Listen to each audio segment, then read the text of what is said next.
Assalamualaikum warahmatullahi wabarakatuh. First of all, I would like to celebrate two meaningful occasions for today. Happy Earth Day and Happy Kartini's Day, everyone. Earth Day reminds us to take care and protect our planet, while Kartini's Day is a time for celebrating and promoting women's rights and women's empowerment. Good morning, everyone, and welcome to the first event of Talking ASEAN and Regional Dialogue 2026, titled Reframing Disaster Response and Climate Justice in ASEAN, Women's Protection and Just Recovery in Flood-Affected Aceh. I am Kamila Anas as your Master of Ceremony for today. This regional dialogue is brought to you by Fakultas Hukum Universitas Syiah Kuala, Pusat Riset Perubahan Iklim Aceh Universitas Syiah Kuala, in collaboration with the Habibie Center and Heinrich Böll Stiftung Southeast Asia. We welcome our distinguished guests, Professor Dr. Ilyas, Dean of Faculty of Law of Universitas Syiah Kuala, Dr. Mohammad Yaqub Ayub Qadir, as partner of the Habibie Center, along with the entire team from the Universitas Syiah Kuala Faculty of Law and the Aceh Climate Change Research Center, Universitas Syiah Kuala. Dr. Julia Nofrita, Director of Programs and Development at the Habibie Center, who will moderate our session for today. And also our distinguished speakers for today's dialogue, Dr. June Mary Rubis, Ibu Suraya Kamaruzaman MT, Ibu Rahmiana Rahman MPD, and Dr. Debbie Avianti. Before starting our agenda today, let's begin with praying based on our belief. Pray, begin.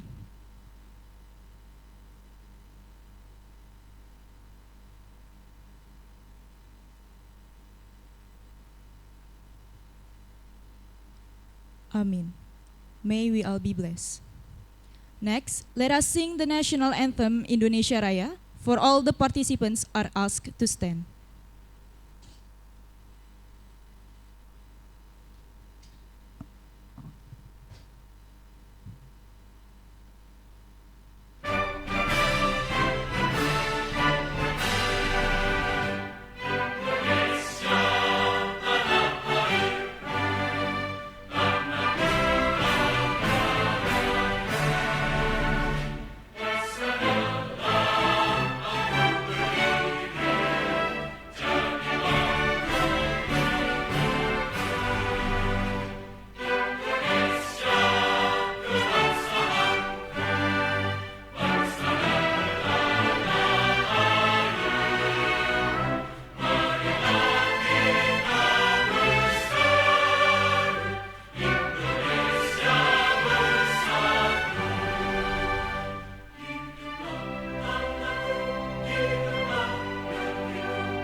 For all the participants are allowed to sit back.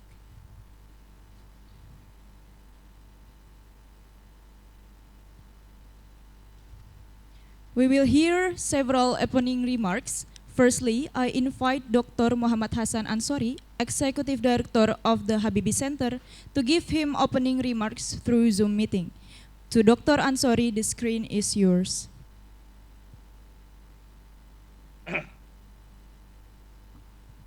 Bismillahirrahmanirrahim. Assalamualaikum warahmatullahi wabarakatuh. Good morning, everybody. And our regard from Jakarta, Your Excellencies and distinguished speakers, Professor Dr. Ilyas, the Dean of Law Faculty, Syiah Kuala University, Dr. Julian Ofrita, Director Program of Development of the Habibie Center, Dr. June Marie Rubis, Global Council Co-Chair for Documenting Territories, ICCA Consortium, Engineer Suraya Kamaru Zaman, the head of Aceh Climate Change Initiative, Universitas Syiah Kuala, Rahmiana Rahman, Director of Rumah Relawan Remaja, House of Youth Volunteer, Chairperson of Community Reading Parks Forum Aceh, and last but not least, my fellow, Dr. Debbie Afrianti, the Associate Fellow at the Habibie Center, and also member of National Presidium of the Indonesian Women, Peace and Security, or WPS Network. Thank you so much for being with us today, and I look forward to hearing you insightful and comment on these most important issues. Excellency, distinguished speakers, ladies and gentlemen, it is honor for me to open and welcome you to this important event of Talking ASEAN and Regional Dialogue 2026 on reframing disaster response and climate justice in ASEAN, women's protection and just recovery in flood-affected Aceh. Today's event is also a special, and I think very special, because it coincides with Kartini Day that is always celebrated on April 21st as the Indonesian National Day, honoring Raden Ajeng Kartini legacy in empowering women's empowerment, education, and gender equality, the mostly known as Kartini Day, because it also marked her birthday to commemorate her struggle against patriarchy and for women emancipation. Again, happy Kartini Day. May the spirit of Kartini always inspire us today in this forum to fight for equality. And today's event of Talking ASEAN and Regional Dialogue 2026 on reframing disaster response and climate justice in ASEAN, I believe also becomes unique, since tomorrow is the Earth Day as well, that is celebrated on April 22 to demonstrate support for environmental protection. And it's widely known that tomorrow, Earth Day, will take the theme, our power and our planet, and have focus on campaigning the environmental progress is resilient and ongoing, focusing on community-driven solution, accelerating clean energy, and increasing accountability for environmental damage. Let me, at the very outset, express my sincere thanks and appreciation to cooperation with Heinrich Böll Stiftung, Southeast Asia, and Faculty of Law, Universitas Syiah Kuala, Banda, Aceh, for collaborating with the Habibie Center for such important public education. May the cherished friendship and collaboration among our organization continue in the foreseeable future, and importantly, contribute to build a stronger and mutually beneficial relationship between Indonesia, EU, Germany, and ASEAN in the future. Excellencies, distinguished speakers, ladies and gentlemen, floods in Aceh don't just damage homes, they dismantle the fragile safety nets that protect women and girls, making protection and just recovery not just an ideal, but a non-negotiable survival strategy. When waters rise, the distinct needs of women are often overlooked, exposing them to specific health crisis, economic collapse, and heightened violence. Just take a number of cases example. In Bangladesh, over 1,670,000 women of productive age face a silent crisis. Also in Myanmar, life-saving sexual and reproductive health services collapse completely. Women in informal agriculture lose everything when farmland floods. This desperation can derive harmful coping mechanisms like child marriage or child labor. Women possess critical local knowledge, yet decision-making remains male-dominated, missing the mark of meeting actual need. This is a long-term fight for resilience. From the cases all over the world, the evidence is very clear that putting women at the center of flood recovery is not just fair, it is the most effective way to rebuild stronger communities. Just recovery needs, I believe, stronger and fairer. Excellency, distinguished speakers, ladies and gentlemen, to add, I would like to wish you all a very fruitful discussion and hope that by the end of this discussion of public dialogue, we will have a better understanding and self knowledge on the on the roles of women, especially in the flood-affected area like Aceh. Again, thank you very much for being a visit today. Hope this is very beneficial for all of us today in here, Aceh, and all over the world. Thank you. Assalamualaikum warahmatullahi wabarakatuh. Thank you, Dr. Ansori, for the remarkable speech. Furthermore, I invite Professor Dr. Ilyas, Dean of Faculty of Law, Universitas Syiah Kuala, to give his opening remark. To Professor Ilyas, The time is yours. Assalamualaikum warahmatullahi wabarakatuh. Alhamdulillahirabbil alamin wassalatu wassalamu ala asrafil anbiya'i wal mursalin wa ala alihi wa sahbihi ajmain. Syukurillah, kita panjatkan kehadirat Allah karena dengan kudrah iradahnya kita masih diberi sehat sehingga berkesempatan hadir dalam acara Talking ASEAN Regional Dialogue 2026 ya. Tidak lupa juga selawat dan salam kita sanjung sajikan ke penghulu alam Nabi besar Muhammad sallallahu alaihi wasallam yang telah membawa kita dari alam jahiliyah ke alam penuh ukhuwah ya Islamiyah ini. Yang saya hormati Pak Wakil Dekan, Pak Kaprodi, Pak Ibu Sekdep tadi kalau nggak salah, saya nggak nampak kalau nggak cek mata ya. Kalau saya buka nggak nampak orang, kalau saya pakai nggak nampak tag ini.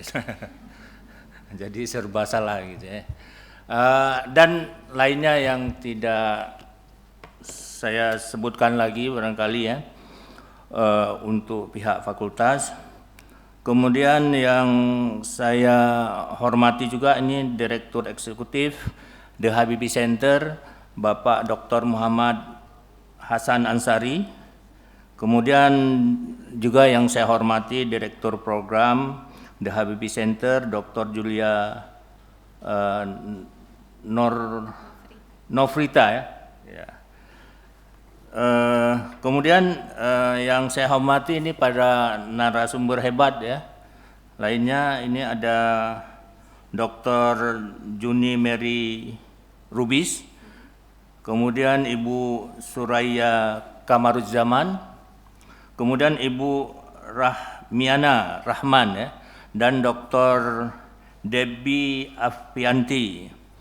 Kemudian yang saya hormati para undangan ya, atau partisipan, ada dari akademisi ini, dari akademisi, aktivis, mahasiswa, dan seluruh peserta lain yang hadir pada pagi hari ini yang tidak bisa saya sebutkan satu persatu ya. Selamat datang di Fakultas Hukum Universitas Syiah Kuala. Adalah suatu kehormatan besar bagi kami untuk menjadi tuan rumah bagi diskusi yang sangat penting ya, krusial ini. Ya, kami Ibu siap menerima kapan saja kalau ada diskusi lanjutan ya gitu ya.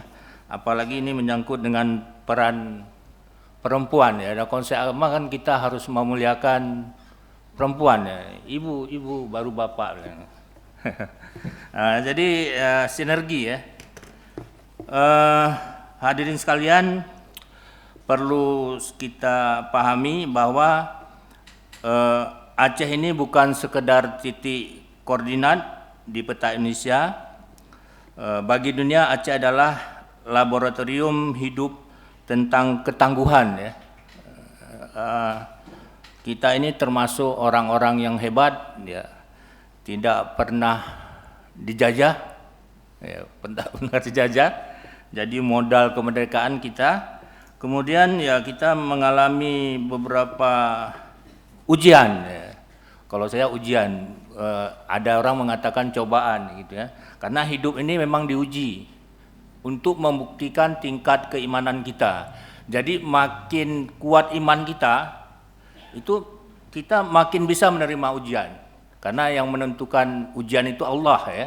Dan sudah dicatat di Lauhul Mahfuz. Sebelum kita lahir kita udah diuji kapan kawin, apa musibah dunia ini ya gitu ya. Jadi di Aceh banyak ujian, barangkali karena kuat imannya gitu. Ada beberapa peristiwa besar yang terjadi di Aceh. Pertama tsunami misalnya yang saya alami, ya sebelumnya ada gempa juga besar waktu saya kelas 2 SMA. Ada beberapa gedung yang runtuh ya, termasuk gedung keuangan, IAIN dan sebagainya. Kemudian tsunami ya gitu. Itu suatu peristiwa yang sangat dahsyat ya gitu ya. Namun demikian ya baru-baru ini terjadi lagi ya bencana ekologis ya kalau saya, karena ketidakseimbangan pemanfaatan sumber daya dengan lingkungan yang ada, sehingga sistemnya nggak berjalan ya gitu, dan dampaknya lebih besar daripada tsunami menurut saya. Kalau tsunami hanya di beberapa kabupaten, satu kabupaten ya yang berat ya, di Banda Aceh, Aceh besar sebagian, kemudian Aceh Barat ya, selebihnya nggak ada. Tapi ini ya berbalik dari laut ke darat ya musibahnya. Dulu saya tinggal di Kaju ya, di pinggir laut Bu. Saya ini mau beli rumah di dekat gunung nih. Sekarang malah di gunung yang jadi musibah. Jadi kalau Allah berkehendak, di mana aja bisa terjadi ujian tadi ya. Karena itu ya mari kita jujur, bencana tidak pernah adil ya. Dia tidak memukul semua orang, kadang-kadang ya gimana ya, yang nggak jahat pun kena musibah ya gitu ya. Jadi ya pukul rata ya gitu, yang baik pun kena, yang jahat pun kena gitu, malah kadang-kadang yang jahat pun tidak kena. Disinilah peran kita sebagai insan hukum dan aktivis kemanusiaan menjadi sangat vital ya. Kita melihat bagaimana struktur patriarki dan kegagalan tata kelola seringkali menempatkan perempuan ya, masyarakat adat dan kelompok rentan di garis depan penderitaan ya. Padahal orang-orang ini paling setia saya lihat ya gitu ya. Waktu tsunami ibu mengejar anaknya ya, kalau bapak lari menyelamatkan diri barangkali ya gitu ya. Tapi malah perempuan yang dipinggirkan. Jadi mengapa diskusi ini sangat penting? Karena kita tidak ingin hanya bicara soal teknokratis atau data-data statistik. Kita di sini untuk membahas climate justice ya, keadilan iklim ya. Kita ingin memastikan bahwa perlindungan perempuan bukan sekadar tambahan dan kebijakan, melainkan jantung ya dari sistem pemulihan bencana kita ini. Jadi Fakultas Hukum Universitas Syiah Kuala berkomitmen penuh untuk mendukung transformasi ini. Kami percaya bahwa hukum harus menjadi alat pembebasan, perlindungan ya gitu, bagi kaum-kaum yang rentan tadi. Bukan sekedar prosedur birokrasi ya. Intinya hukum harus adil, bermanfaat, memberikan perlindungan bagi kaum yang lemah. Jadi hukum itu bukan mengatur atau melindungi kaum yang kuat. Kenapa undang-undang perburuhan? Karena ingin dilindungi buruhnya, bukan pengusahanya. Kalau pengusaha sudah kuat, kalau hilang buruh, pengusaha bisa dapat 100 stadion lagi buruh lain. Tapi kalau buruh hilang pekerjaan, susah untuk mendapatkan pekerjaan lain. Makanya yang lemah itu harus dilindungi oleh hukum gitu ya. Jadi melalui perspektif feminis ya, politikal ekologi yang akan kita bahas, kita akan menggali bagaimana kearifan lokal Aceh dan pengalaman nyata perempuan di desa-desa kita bisa menjadi pondasi kebijakan di tingkat ASEAN. Kepada mahasiswa dan kaum muda yang hadir sebagai generasi penerus negara kita, khususnya di Aceh, Anda adalah garda terdepan.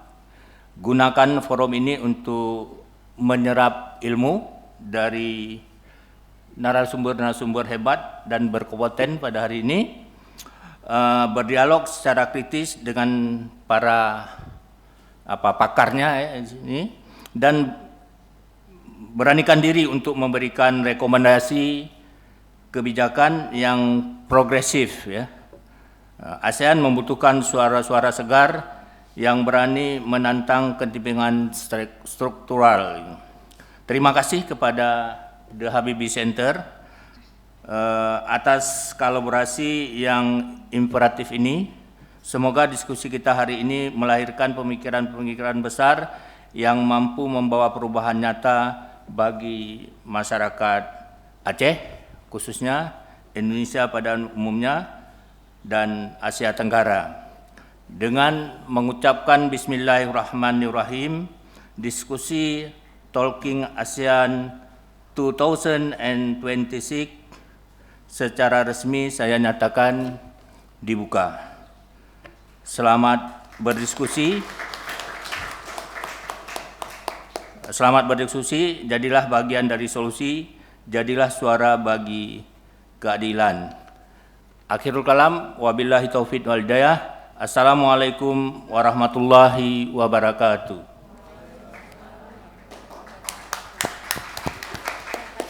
Sama-sama. Thank you for Prof. Ilyas for the opening remarks.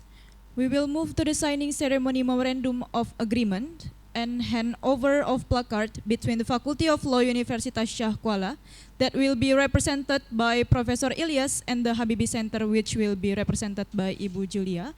For both parties, you may come forward to the table.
Thank you very much. For that, the ceremony has ended. Thank you to Prof. Ilyas and thank you to Bu Julia. Moreover, we will now move to the regional dialogue. I invite Ibu Julia and all panelists to go to the stage, and to Bu Julia, you may take over. Okay, thank you very much, Camilla. Just go here.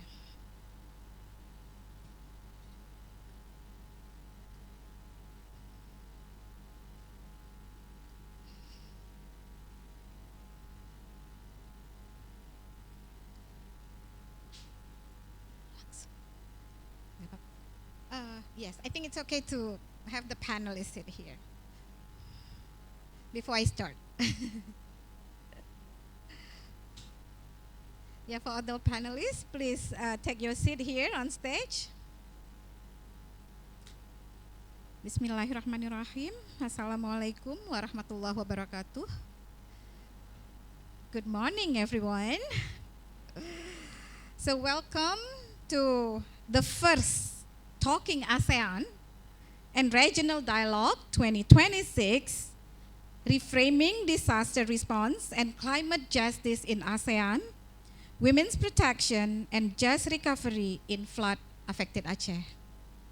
This is the first because we have the second, inshallah, will be in Yogyakarta, and the third will be in Makassar, and we will have the closing, inshallah, in Jakarta. And we hope to bring the result of discussion here for the next dialogue and to conclude all in Jakarta. We know we have ASEAN Secretariat there. We hope to invite diplomats and more kind of policymakers there, like to share what we come up in each region. So it's important for all of us here to share our thoughts. My name is Julia Nofrita, and actually it's really an honor for me to moderate a very important session today, presenting our esteemed panelists here, Dr. June Mary Rubis. She's the Global Council Co-Chair for Documenting Territories, ICCA Consortium. And we have Ibu Suraya Kamaruzaman. And for you, of course, very familiar to her. She's the head of Aceh Climate Change Initiative, ACCI, University of Syiah Kuala. And we also have very important actors here on the ground. Ibu Rahmiana Rahman. She's the director of Rumah Relawan Remaja of House of Youth Volunteers. She's actually also like the head, the director of Forum Taman Baca in Aceh. And the last one, but not the least one, Ibu Dr. Debbie Avianti. She's actually our associate fellow at the Habibie Center, and she's also the member of National Presidium of the Indonesian Women Peace and Security Network, and she's also actually a lecturer at Muhammadiyah University in Jakarta. So we really have a great panelist here to start our discussion.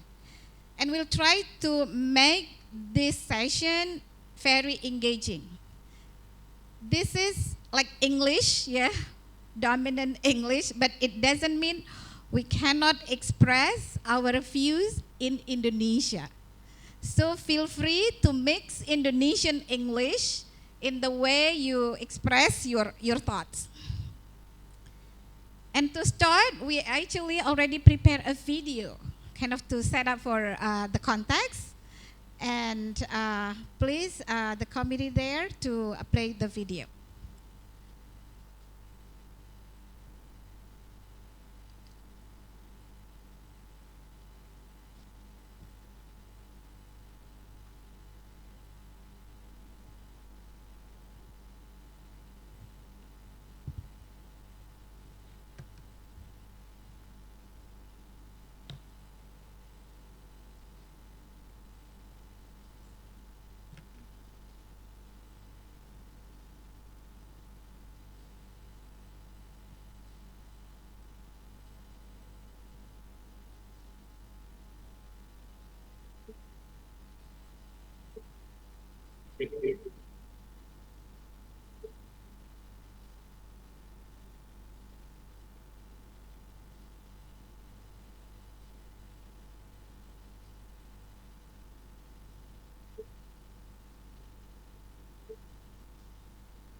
So even though we cannot hear the voice, like the video in silence, apologies for that technicalities.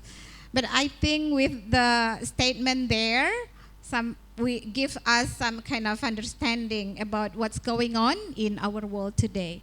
So to start, I'm gonna ask here Dr. June and also Ibu Suraya and Ibu Rahmi and Ibu Debbie kind of to respond to that video. What do you think? And also feel free to relate to your experience. Start with you, Dr. June.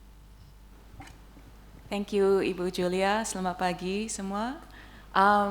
Very happy to be here today. She's mentioned where one of my professional roles, but my name is June Rubis. I'm from Kuching, Sarawak, so orang Dayak from Malaysia. So I just wanted to also put in context for the region and where my views are coming from. Also to congratulate the organizers for this amazing workshop, including the Faculty of Law in the university and my fellow esteemed speakers and yourselves. So when I look at the video, the first thing that came into mind is when I look at all of you in front of me. So you are law students, right? You are the future administrators of Aceh, of Indonesia, the future lawmakers, future policy makers, future ambassadors, maybe. So your work here is not just for like the local, not for Aceh, but also for national, and potentially also for regional and local and global. So I think what's important when we share with you today, you keep that in mind. Yeah, you think about your future, what you want to know, and we hope that the information that we give you can help inform your future decision making, because you are our future leaders. So it's very important that we prepare you. And when I look at the video, I also think about it's so crucial and it's so important that we are starting in Aceh, right? Of all the places in Indonesia, when you want to talk about disaster response and climate justice, Aceh is obviously the very first logical place to start, because you of all everybody else in Indonesia or the region understand what it means, because you have maybe not, I don't know, your generation. Yeah, you are. You should be young enough to know what it was like from the tsunami experience. So when I look at the video, I think of many things. And I want you, so my background as an academic is also political ecologist. So I always think about the power relations. So the video talked about, as you know, we now have all this disaster, extreme weather, the tsunami risk. And the video was talking about how the governments must now respond on a national level. But I think we should also bring back to why is this happening in the first place, right? So we have found ourselves in the world where we have prioritized, for example, certain economic responses and industry that has led to now climate change that we see. So we have to think, for example, when the government is, and we will talk more about it, so I'm just giving you a brief example. When we think about national adaptation strategies on the national level, we should also question what are the other national strategies that we are focusing from different ministries, right? Because we cannot have one that is saying national adaptation and then another one that says we must have more fuel production or more particular like industries that contribute to climate change. So these are the type of questions we also have to consider. So it has to be a very holistic framework.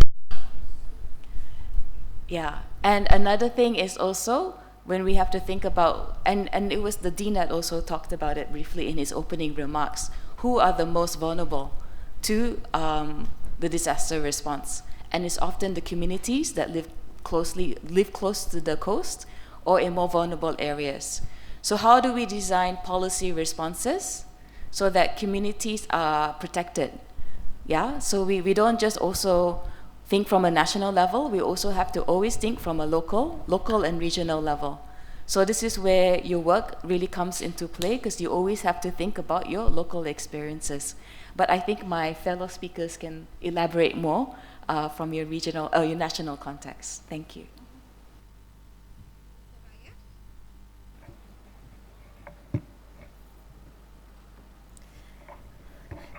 Good morning. Assalamualaikum warahmatullahi wabarakatuh.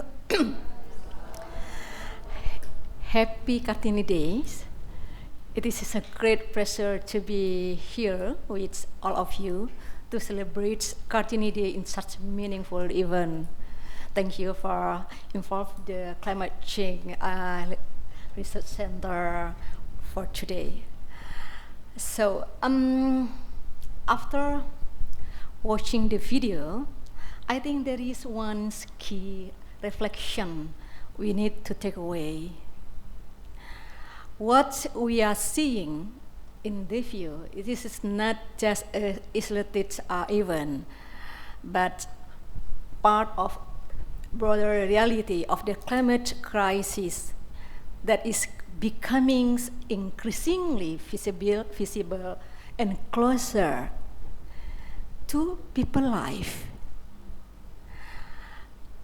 In the context of Aceh, situation like this is not new. Our colleague just remind about tsunami, yeah, and then what often appear is a sudden disaster in actually the results of land use change, environmental degradation, and climate change intensifying extreme events. But what is often missing from short video like this? This is who is the most affected.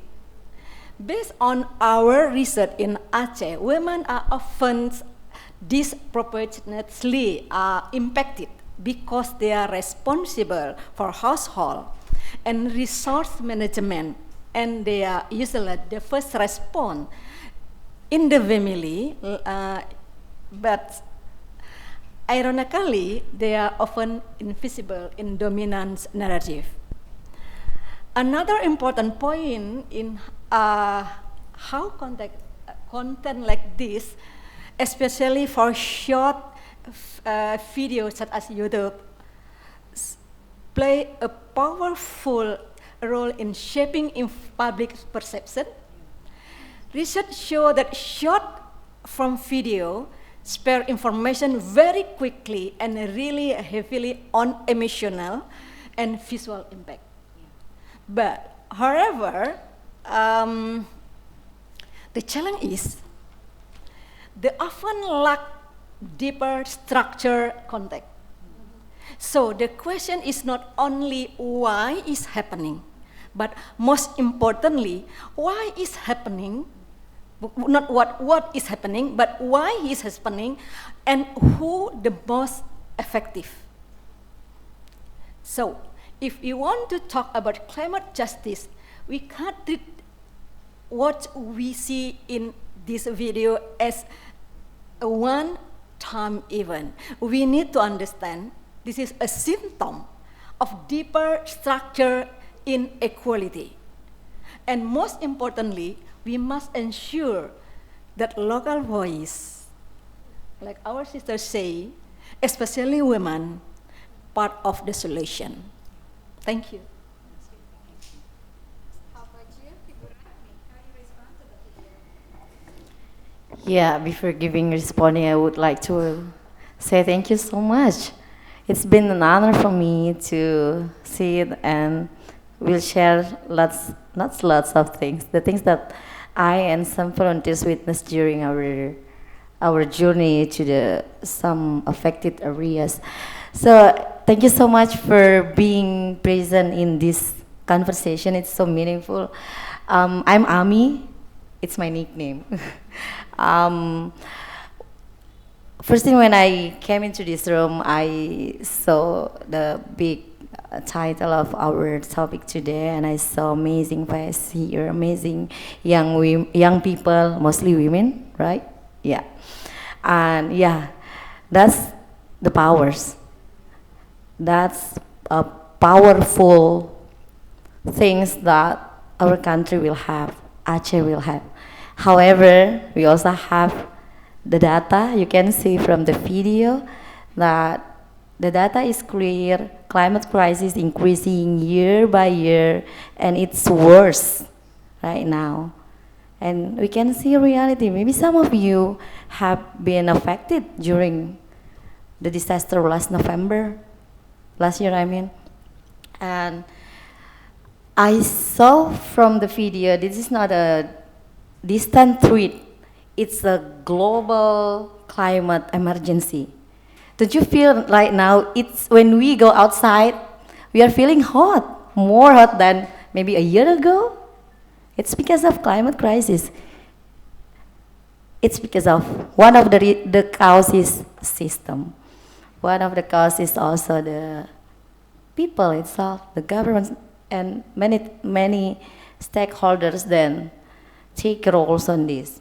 And the other takeaway that I saw from the video is also our current infrastructure are not equipped to handle the current situations. And what I saw as, because I'm not truly far away, I think, from academic things, I'm mostly working with grassroots movements, with other volunteers from Rumah Relawan Remaja and also Forum Taman Baca Masyarakat across Aceh.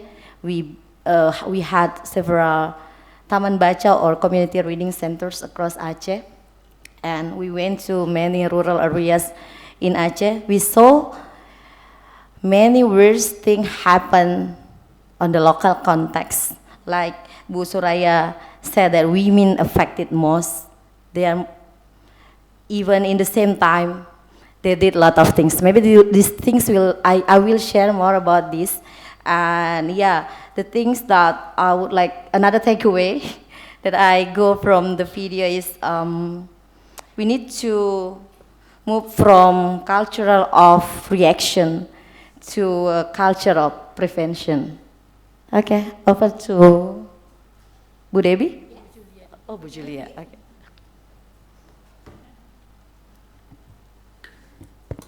Oke, Assalamualaikum warahmatullahi wabarakatuh. Selamat Hari Kartini, selamat Hari Bumi, dan selamat untuk kita semua. What is my reaction to the video? I will not share my thoughts, but I want to ask you, what do you think the cause of this problem? Anybody wants to raise hands to share? What are the causes of those problems? The fire, and then the floods, and any disasters? Any thoughts? Okay, thank you. Well, I think for like the wildfires, it can be like two causes. The first one is because it's human-made. I mean, like we cut the trees, deforestation, and it can cause like the heat will increase, and yeah, the ozone will be like there's holes in the ozone, so the UV comes into the earth. It can directly burn the dead trees. Okay, so who we should blame for? Should we blame for the natural that caused these disasters, or the man? Are they man-made disasters or natural disasters? Man-made. And now I ask the questions, who suffers from these disasters? People. People who do cause the disasters, and people who suffer from the disasters. And then who survives the disasters? Us. And then who recovers from disasters? Us also. So it turns to us whether we want to make our lives in misery, or whether we want to make our lives peaceful and then enjoy the life. So it depends. So this video reflects to us how is our responsibility to our nature. So that's my reflection. Thank you. Thank you very much. I think we really have like a lot to think about. It makes me want to start actually with the our Dean mentioned before. When disaster happen, the mother will seek the children, trying to protect the children, while the father try to secure himself, protecting, running away to protect himself. It tend to be, I mean, of course, not all men like that, right? And of course, also like maybe not also women like that. So I think here kind of being mentioned, Dr. Jun mentioned about the power relations. And Ibu Suraya also mentioned about how the woman disproportionately, we suffer more than our male brothers. And also Ibu Rahmi mentioned about the power structure, Ibu Aya also, I mean kind of how deep structural issue that we have to face there. And thank you to Ibu Debbie, actually kind of, we agree this is like man-made disaster. So we are here kind of, this is women leaders, and I believe you also there, the leaders with your own organization. We face like different issues on the ground. So in this case, maybe we're gonna start to dig deeper, kind of what happened, but not just what happened, but why it happened, Maybe I'm gonna start with Ibu Soraya first. Ibu Aya, you've been doing a lot of work, yeah, on campus, on the ground, even during conflict, and then we have tsunami, and then we have this disaster. Aren't we Acehnese learn enough from that experience? Feel free. You have research as well. Elaborate.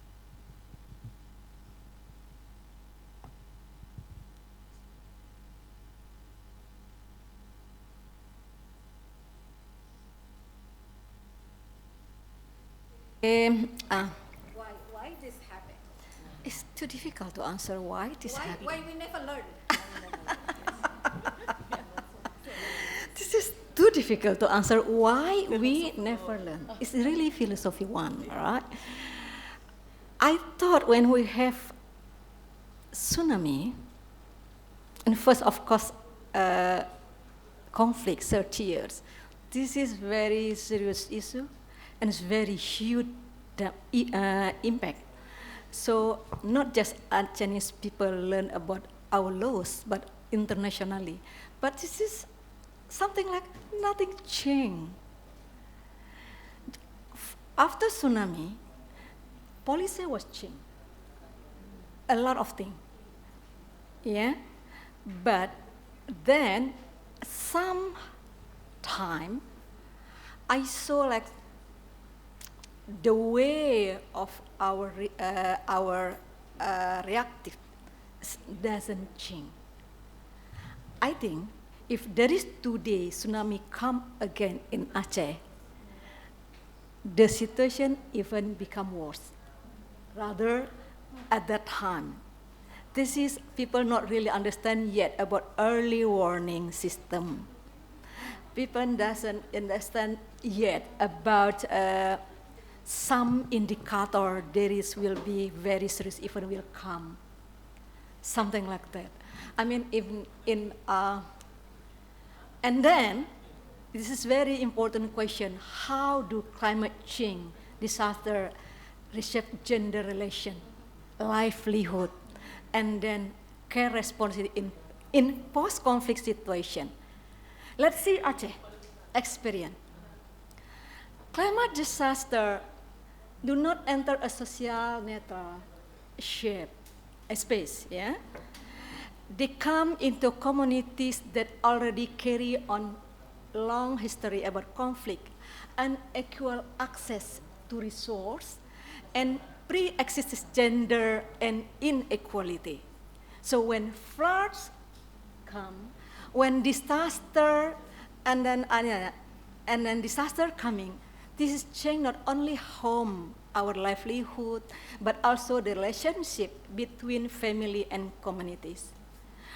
More broadly, both in Aceh experience and global studies show the climate, including disaster, do not only damage the environment. They also reshape how social relations function, especially in terms of gender relation, livelihood, and care work. First, for gender relation. Disaster trend to amplify inequality that already exists in Aceh and some part of Indonesia, I think. In many societies, including post-conflict context like Aceh, women already have more limited access to resource, information, and decision-making. They already there. When disaster occur, the inequality, this is not despair. In fact, they become even more visible. Global studies show that women are often less involved in decision-making related to adaptation of migration, even though they are among those most effective. So, what happened is not only an increasing in vulnerability, but also a deepening of power inequality. Data from rapid gender analysis in Aceh, this is published by Walhi Kalanamitra and Info of Flower Aceh. It is clear show that after disaster, women unpaid care household increasing significantly, women are responsible in washing mud, working, shocking clothes, and then putting clean water, caring for children and all elder, taking of sick family member, cleaning damaged home, and managing household logistics in displacement setting. In some area, women have to walk 300 to 500 meters just to collect the water. And then second, on livelihood, climate disaster disrupt a sector that are very close of everyday life, agriculture, fishermen, water, and food system. This is important because many region, women are deeply involved in this sector. So globally, women make up a significant proportion of the agricultural workers. So when climate change occur, food, and then a flood, drugs, change season, their livelihood are directly affected. And then in Aceh, we see the same pattern. We, as Aceh Climate Change Research Center, just have finished a baseline report. This is showing that women in coastal and agricultural area are shown to bear the economic burden caused by unpredictable season. Coastal erosion, flooding, damage farmland, and declining productivity. In Samatiga, for example, women support household income by processing salt fish. When fishing income become unstable and stable. In other household income by processing salt, and some women are not only carrying increasing care responsibility, they are also become an economic shock burden for their family. And then the third one, this is about responsibility. According to UN Women concept, this is climate care nexus. Climate change and environmental degradation directly increase and intensively unpaid care work. And the burden among always fall on women. Why is that? Because when clean water becomes difficult, women are the one who have to get the water. When family member get sick, women provide the care. When home are damaged, the women manage domestic recovery. So when we saw in the global data, there is 76% total unpaid care work, and then but interestingly, after flood in Aceh, the rapid data showing that this is really important. This is really interesting. Men involved in care work, increasing from around 26 for 77% before the tsunami, the disaster, to 52.5. Men increasing. This is very important data. During the disaster, before this is 26 for 67, now become, in the flood situation, 62.5 during the disaster, and boys' participation also increasing. This is important because it's showing that carry can open space to redistributing care responsibility. However, the report is also clear that the primary responsibility still women. So, thank you. Yeah. Thank you, Kaya. See how data is important, to help the policymakers make a very good decision. But where the data come from? Now we're gonna ask Ibu Rahmi, kind of the one who really on the ground, kind of to share with us. So Taman Baca, Rumah Relawan Remaja have several Taman Baca and focus on remote areas. And one of Taman Baca in Desa Balingkarang, and which also affected by the swept away. Tell us more about that. Yeah, thank you so much. So I would like to highlight some words from Bu Aya. Disaster amplifies inequality, and that's I've seen on the ground. So I will bring all of us here to two areas that affected last disaster. First, yeah, as mentioned by Bu Julia, I will bring you all to Desa Balingkarang. Does anyone have heard about this village? Balingkarang village. Okay, so it's one village in Aceh Tamiang. If we would like to reach this village, we need to spend 10 to 12 hours by public transport, land transport from Banda Aceh, and then be continued by, how do we say, rakit, something like that, rakit, but we call it getek in Balingkarang, to across the river. But when the disaster happened in November, we should spend 5 hours by boat from Kuala Simpang, which is the main city of Aceh Tamiang, to reach this village. So at that time, almost 2 weeks, there was no external aid. The resiliency makes the people there could survive. Yeah, so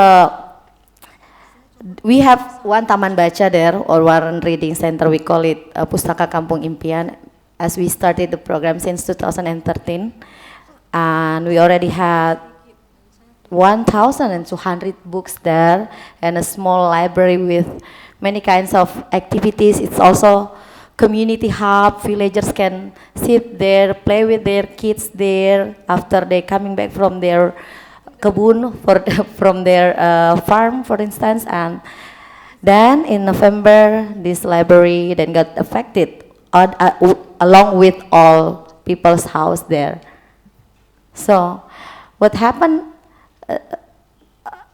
after that, I saw that women really do the function of response. Women there are first responder. I heard lots of story when women pay attention to their neighborhood, call all kids to go to higher places. So there is a school as their place there because it's higher. So when they have no more houses, all of these Balingkarang people then live in school. So can you imagine?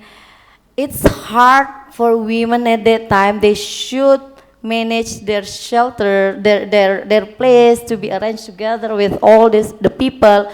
Women also take care of the kids. Women also take care of all daily life things. And they do. They did it well.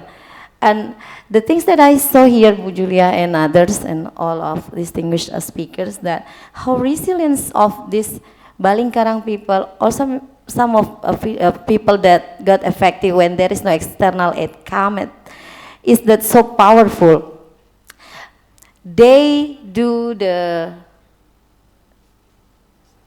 job as first responder, but sometimes, most of the time, not sometimes, most of the time, they are not recognized as a first responder. It's like, this labor work is not recognized, and as a result, their work never be included in the legal system, even in the village level. That's we would like to encourage others, and also it will be also a part of our discussion today, how to have more women voices from local contexts, from village contexts, to be included in the system, because they did it. They are survivors, they are responders, they are functioning well, even when there is no system yet there. The system arrived late at that time. Another story is from one village called Gampong Pineng Srebe in Biren. We had one volunteer who got also affected. And when the disaster happened, She was also the tsunami survivor in 2004. She was still kid at that time, so but she really had good memory how the system can solve the problem at that time. She said, I got a lot of foods at that time, but during this disaster, she got hunger and her family. So she needed to work with their family to clean the mud, and then after that, because she has high empathy, she also look up her neighborhood. And after a week, and then she sent me message, Kak Ami, I'm ready to go to another place to do something. And she then be responsible for some psychological support programs as our program in Rumah Relawan Remaja. So I saw that her empathy, even she got suffer, but she can do her best in contributing more. And that's also the power of women. Also, yeah, I'm also proud of many Aceh people here. Women Aceh people are really amazing. How do you see your role? I mean, you're the women leaders. I mean, so how do you see yourself? I mean, playing that role and trying to support the community. Okay. When I go to some respected areas or some rural areas, I saw my friend as the one who do not come with. I don't want to say yeah. Wait. I'm still thinking good word to explain this. I'm thinking that I'm the one who can be a listener for them.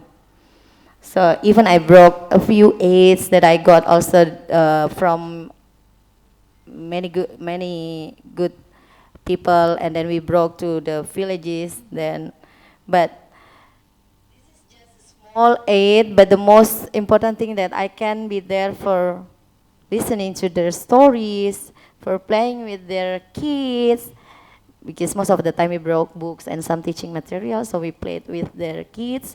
And during our togetherness in the villages, then we heard lots of stories. We heard about vulnerability. At the same time, I heard loss and also hope. That's so important, and also hope. And we try to bring this to the policymakers now. So as we talk, I mean, we have this like in the context also in regional. How do we bring these stories from the ground? And we also have the data already. And how do we get more attention from ASEAN? I mean, in the regional environment. Please, Ibu Debbie. Okay, so Mas Rizky or someone, please show my infographics. It's just to make things clearer. Although I have no PowerPoint, but I just want to show the infographics that in ASEAN, we have already have the AADMER, that's the ASEAN Agreement on Disaster Management and Emergency Response. It is established in 2005, and then right now it is already in the fourth cycle from 2026 until 2023. And if we see here that in 2021 until 2025, it starts to insert the gender inclusion. Previously, it is just gender neutral, but since 2021, women has been paid attention in this policy in Asian levels. But if we see here in 2021 until 2025 approach, gender role inclusion just as mainstreaming gender. But right now, in 2026 until 2030, the directions becomes gender role, structural power sharing. So it's much better than just to make gender or women as just the symbol. Now it becomes the transformative role into power sharing in a structural level. And then if we see here, the primary lens in 2021 until 2025, it is vulnerability and protection. So it regards women as vulnerable groups. But right now, since this year until 2030, the primary lens becomes rights and climate justice. So now women becomes the center, not just the victims. So women, just like Kak Ami said, they can play their role as agency, and then their agency can transform what happens at the field. Starting from being victims, they become the change maker. They do something.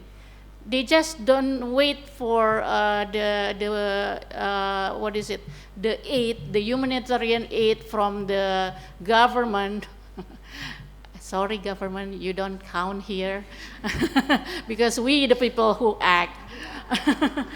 And then in 2021 until 2025 approach, at the community role, we can see that there is a clause of consultation or participation of community. But starting this year until 2030, the community role is in leadership and co-design. So women can also involve in this process of decision making. So that's at the level of ASEAN, and I think that I'm very positive with this, because the country that designed this mostly is Philippines, who has already exercised the women, peace and security lenses in their policies. And then if I still have time, I want to try to frame these policies in the WPS framework, in a women, peace and security framework. The WPS is derived from the UN resolution 1325 about women, peace and security. But if we see the pillars like participation, protection, prevention, relief and recovery, we can apply it not just in security issues but also in climate change issues. So if we see these two policies at the ASEAN levels, we can see here that under protection mechanism, it is still weak in practice in the field level. Because in many disaster contexts, including flood-affected areas like Aceh, women face increased risk of gender-based violence, and then unsafe shelters and limited access to essential services. I just imagine how can women in her period time can get the, you use pembalut, sanitary napkins during the disaster times, while the shelter doesn't provide anything. And also we can imagine how the girls or the children who still need pampers, need milk during the disaster time, but they are not being protected because of there is no mechanism on it. The first responder for the specific needs of the women and the girls and also children. And then under the prevention pillar, disaster governance is still largely disconnected from structural drivers such as land use change, from paddy field into the, palm oil plantation, and then environmental degradation because of it, and then extractive development models from the tambang-tambang, the minings, and then also these are not natural processes because this is man-made disaster that produce gender vulnerabilities for women and children. And then under the pillar of participation, women are still underrepresented in decision-making processes, especially in planning, budgeting, and recovery governance. Participation often stops at consultation without real influence. Just involving women as the participants, just the numbers, there are 20 women attended this consultation, but the follow-up, when you make the decision, you just heard the result, not the process, not the formulation. And then the fourth pillar, relief and recovery, this is the very, important pillars in the disaster-related issue. Responses often overlook unpaid care burdens, like Kak Aya said, and then informal livelihoods and long-term socio-economic impacts on women. How can they survive if they have no land anymore? Because their certificate of ownership of the land or the house has already gone with the floods. And how can they survive their lives and the family if there is no economic enterprise that they can build to attend their family's needs? Those are things that I think the remaining gaps between these good policies into the realities. So thank you so much, Mbak Julia. Thank you, Mbak Debbie. Now we gonna have like some insights from Dr. Jun. I mean, like you from Malaysia, and your work also like has been working a lot with indigenous groups as well, but also at the global level, you've been also around. So we would love to hear your thoughts on this kind of lesson learned as well. Thank you, Dr. Julia. Hello, everybody. Are you listening? Okay. I wanted to, just to speak from a Malaysian perspective and also listening to my fellow speakers, particularly after Dr. Debbie looking at the ASEAN framework. And I just wanted to say again, because coming from the Malaysian perspective, it's really an honor to, I really mean it, to sit with all of you today, and also to remind you what it feels like as someone not from Indonesia listening to this dialogue. Because in ASEAN, as you know, Indonesia is probably one of the, I think it's the biggest country, right? In ASEAN. And you have such a variety of diversity of regions, like Aceh, Papua. I mean, I've learned recently autonomous regions, right? And you have many types of masyarakat adat. So that, I mean, I'll talk about indigenous peoples or masyarakat adat later. But I think from the Aceh perspective, I mean, I would like to actually hear more of your reflections. But what I want to say is that it's amazing to think and be able to think from a feminist framework that is also very Indonesian. Because at least in Malaysia, when we want to talk about feminism, the government will say, but that's a Western agenda. But today, as I found out, is Ibu Kartini's birthday, right? So women's rights movement has been ongoing. It's actually very Indonesian. It's not Western. It started in the colonial period. So that's why I think it's so important for Indonesia, for all of you, particularly the youth, the students, to realize you are a leader in this space, in ASEAN. So if we come away, for example, after all of this amazing dialogue, and the Indonesian response is that we need more of a feminist framework to understand the disaster risks, this will make ASEAN countries also listen more. And particularly if you ground it in a very Indonesian perspective, from a very Aceh perspective, this is what feminism framework means. It is reality, it comes from generations of understanding. That would mean a lot in regards of the policy making that we have to contend with today. So yeah, I think, so I work with like masyarakat adat, indigenous communities in Borneo, but also in Kalimantan when I was a conservation biologist. So I'm always thinking, and also I'm orang Dayak, so I think about what is our perspectives in this kind of dialogue. So I don't know from the Aceh, and I would like to hear from you guys, what is the similarities. So I'm going to tell you from what it is for indigenous communities when we talk about what happens when disaster strikes or climate change strikes. So for us, land land, waters are so important. It is, we see it as our relations, right? It's not separate from our culture. It's not separate from who we are. We also believe like a lot of the spirits, the spirits, our histories, our ancestors, our lands, is all interconnected. So if you take away the land, if something happens to the land because of climate change, it affects the community. It doesn't just affect our community, but it also affects who we are as peoples. It may affect, for example, our cultures. We have lots of languages, our indigenous languages, and we don't know who we are anymore. And why is that important? It's because, and as well we hear from our speakers, there is so much evidence that we can learn from our communities, whether it's masyarakat adat or masyarakat tempatan, right? We have all of this local knowledge that we've learned from generations. What happens when the environment changes and what should we do to protect it.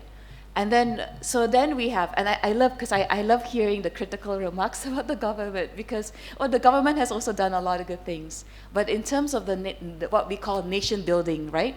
Well, I say from the Malaysian context. To do nation building, we are building Malaysian citizens. So we have inherited, for example, administrative laws and understanding, so we can understand each other as a nation, because we come from different communities and we have to come together. So that is very important because it builds what we call our sovereignty. So then we know who we are as Malaysians or Indonesians when we go to the UN level and we fight for our own rights as a country, because we also know that because of colonial histories, there's a reason why we are called the global south, because we have suffered more than other countries. There are reasons why, for example, some countries are more developed and other countries are less developed. It doesn't mean that one country is smarter than the other, but it's because of the history of extraction, as you know from your own history from Indonesia. So what does it mean, again, from our perspectives, is that we always have to think, and we say the word marginalized, or the communities who are the most vulnerable. So it is our responsibility, because now you are students, you are future administrators, you belong to a particular class in society. So regardless of where you come from, whether you're masyarakat, like adat or tempatan, you always have to recognize your responsibility towards communities who are maybe not reflected into the policies that we see. So you've already heard from the national level and the regional level, and it's always important, how do we make the governance or our own laws that are different from the national laws on the same level that we can respect and understand. And it doesn't mean that we have to put one down to make the other one go up, but I think we can elevate both, which is actually in the perspective of feminism too, right? Because we're not talking about putting men down to bring women up. It is recognizing that women's role has been very important and already embedded, and our women's leadership has been recognized, but not in formal ways, right? But we know in our community, in other ways, women's leadership is so important. So we can think of it from a vulnerable community perspective. How can we understand the perspectives and the ways of understanding, the ways of laws, the ways of adat that surrounds the responses around disaster on the same level when we talk about national planning? Because we were always then looking from a top-down perspective. It's always top-down perspective from us telling them what communities should do, when communities are already saying, but we know what to do, but we don't have the support. We don't have the support system from you to help us. So how can we then elevate the concerns from the communities so then we can support each other, not just on a local level, but also national and regional level? So that is a takeaway, I hope. And also just want to hear also from your responses, what is it like from your understanding of the Aceh perspective? Thank you. Yeah, thank you, Dr. Jun. I mean, you're really raising a very important message here when we talk about women leadership, women empowerment, gender. Even in most cases, people associate with women, but actually gender is not women. It's about looking at this, how social construct us, dividing the role men and women, in a way sometimes very strict, that it limits our ability, our opportunities also to unleash the potential, either men and women.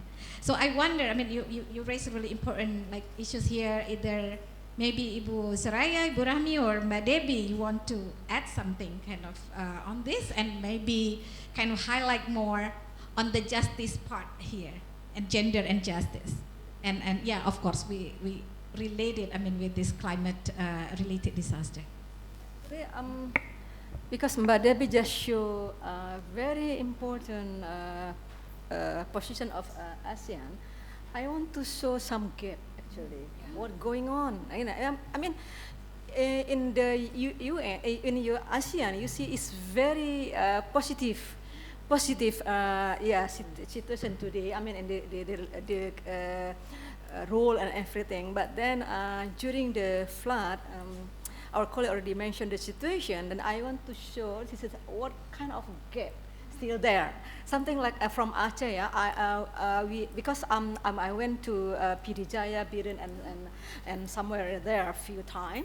There is some gap I saw and still exists. The first is about there is basic service gap. Yeah, women survivors till today still face serious gap in gender issue, like safe shelter, safe space, and child care support. And then in the rapid gender analysis, and I said before, most women report that their sense of safety decrease after disaster. 64.17% said displacement tent were not safe for women. And then 40.83% said public toilets are also unsafe. And that tells us protection is still not being built into the design of emergency living space. And second, there is gender-based violence protection gap. Well, 80.17% of respondents said they knew that they report violence. Yeah, but doesn't mean the system works. They know, but doesn't work. Only 67.5% felt protection service were still accessible. 28% was unsure, and 14.17% said those services were not functioning. And then the real barrier are fear, stigma, and the idea that violence is private matter, and then low confidence of follow-up. So the issue is not only whether reporting channel exists, but whether women feel safe enough to use them and trust that they will be protected. And then the last one, what kind of gap still there? Till today we already almost 5 months, not almost, more than 5 months, yeah. And there is accountability and participant gap. Only 44.70% said complaint mechanism were available. 70.5% know how to access them, but only 30% confident they can access. And the same time, before the disaster, 48.32% of women said they had never been joined in community level decision making. So, disaster, government is still too top down, yeah, and still too close to women's voice. I remember our governor have SK to recovery after flood, and there is no dinas pemberdayaan perempuan. All had department and then dinas, but there is no women department. See, it is just showing us how gap is very serious. So that's why then, CDO in General Recommendation 37 already said that, and then Ibu Debbie already mentioned about women peace security issue, but there is still there, the gap. So as young generation, you should really pay attention about this, because our country this is, always have some disaster, and then climate change impact for everywhere. So please consider gender sensitive mainstreaming. It's a really important because affected our mother, our father, our babies, and our sister, everyone. Thank you. We have a lot of work to do. I can't believe this is in Aceh, so many. I mean, Aceh has a very wonderful history that we keep like mentioning, right? We have women leaders, Cut Nyak Din, Malahayati. I mean, like that's long time ago. And what happened with our government today? Yeah, is that something like communication issues even as we talk about cultural? Maybe that's something kind of we can explore more later, yeah, kind of for you to try to reflect and to check your own experience, kind of how the relationship, men and women, which is like it should start from home, right? I mean, those kind of equality. And Rahmi, do you want to say something about it? Yes, Yeah. we're looking forward to hearing from you, I mean, on this. I would like to add on some examples related to unsafety of women after flooding. As mentioned by Bu Aya, women especially still face lots of problems. Like we found in one village in Nagan Raya, after 2 months after disaster, there was only one emergency restroom, but it was not good for women. That's not really safe. So at that time, one of my friends then sent me the photo. We need to do fundraising to make another restroom only for women. That's one bad reality, and that's usually happen, especially after the disaster. Another case that I got from Balingkarang, we back to Balingkarang. There was an organization and another NGO then came to make Huntara or non-permanent shelter after the flooding, and the people of Balingkarang should gather the wood that to build their own houses. And the reality, I could see many women do that. They broke all heavy burdens on their shoulders. Even they couldn't. But one thing that they wanted to do is to have or to provide better shelter for their kids. Oh my God. Wait, it's really touching on me.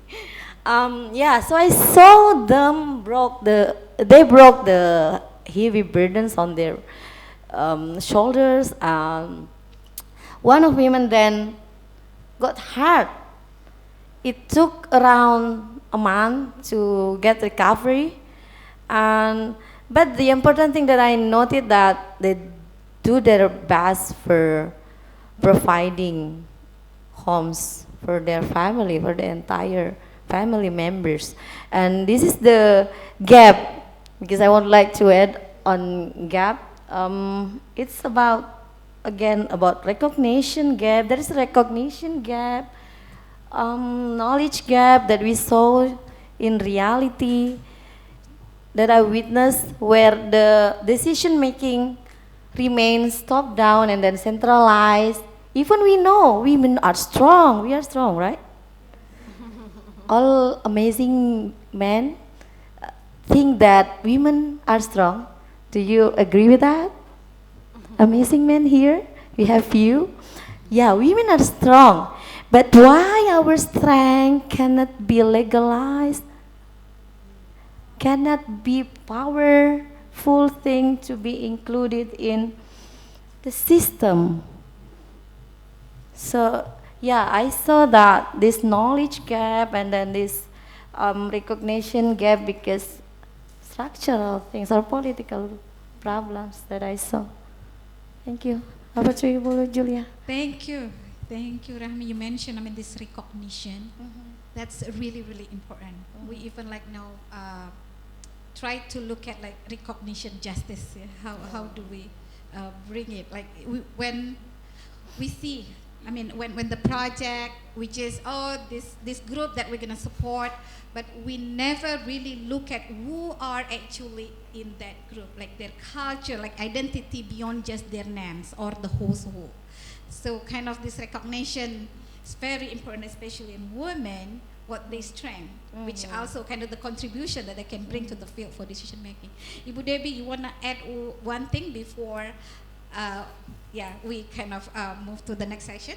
Okay, thank you. So based on Kak Ami saying, I think government need to move beyond the symbolic, and it should move to the right-based and justice-oriented mechanism. How? They should listen to the testimonies, insights from the women in flood-affected areas, women from rural coastal areas, women from indigenous and post-conflict communities, so they can set up some establishing minimum standards for safe shelters, confidential complaint systems, survivor-centered GBV response, and also gender-responsive social protection and livelihood recovery programs that reach women in informal and also in precarious work. So it also means embedding women's organizations and local community leaders into planning, monitoring, and post-disaster evaluation, not merely consulting them after key decisions are already made. And then from a climate justice perspective, recovery must be understood not only as rebuilding infrastructure, but as a restoring dignity, safety, care system, livelihood, and also voice of women. That's all for me. Thank you very much, Ibu Debbie, for highlighting this. The government must move beyond the symbolic. So that's why we never learn if we keep like position this symbolic, we maintain the status quo of the symbolic. Okay, I think we have a very good discussion here, and I would like, you see, like all of us, like women leaders, we proud women leaders, and I would like to invite a man, one of the participants here, but also a discussant. Really have, I feel like, really like special here that Mr. Muslahuddin Daud. We really like happy to have you here. You have so much experience, even like during conflict and then also tsunami. And you also have been working like with the government, political party. You know all this dynamic, all this Aceh in particular. And would like to hear your insights. And then we're gonna have a question and answer, the session. Please. Assalamualaikum warahmatullahi wabarakatuh. Waalaikumsalam warahmatullahi wabarakatuh. First of all, thanks Yulia. We haven't met many years, So since we work together 2002 something, 2001, and it's quite a long time, Kak Aya. Yeah, such a long time I didn't see. So, actually, I don't want to discuss about the content because all of us already experiencing about the content, including to our young generation in this forum. So here is all including my daughters, my son, because I already 53, already old. But we are already working on the ground since. I already worked on the ground since 1997. Are you already born or not? Not yet. So when you are not born yet, we are already on the ground working this kind of issue. So Julia, I think for today, I just would like to encourage our young generation. Because when we start talking about women, injustice, disaster, actually we have talked this a very long time, and we have already spent a lot of energy, a lot of time. But the question is that why is not happening as hoped? That is a very big question for us. Why don't we learn?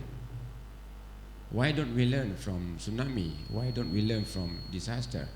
Why don't we learn from another things that already occurred in Aceh for many, many times? So, if we are talking about something, small thing happening, like we are already experiencing, I also work on the ground, traveling through 19 districts throughout Aceh during the flood and landslide. We have found the same thing already happening during the tsunami. So why it happened? So for me, that is called, we need to have a new paradigm for young generation in Aceh. Yeah, we need to have that.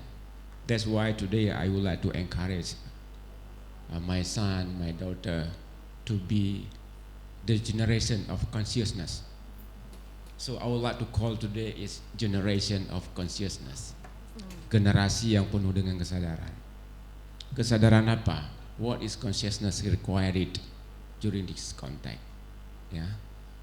Jadi, so we need to conscious that our nature is like this, our policy is like this, our politician is like that, our rule of religion, Islam or other thing is this applied here is that. Whether we are already on the right side or not, that is for you. That is for you, my daughter, my son. Yeah, because without you, we are always talking on surface. Discussion about like what we discussed today is not a new thing. Even we brought out some important people in the table, but again, when it becomes the policy and the policy becomes implementation, it's not happening. Why? The answer is one, because there are in decision maker, there is no person who are conscious about the context of our country. That's why I need you.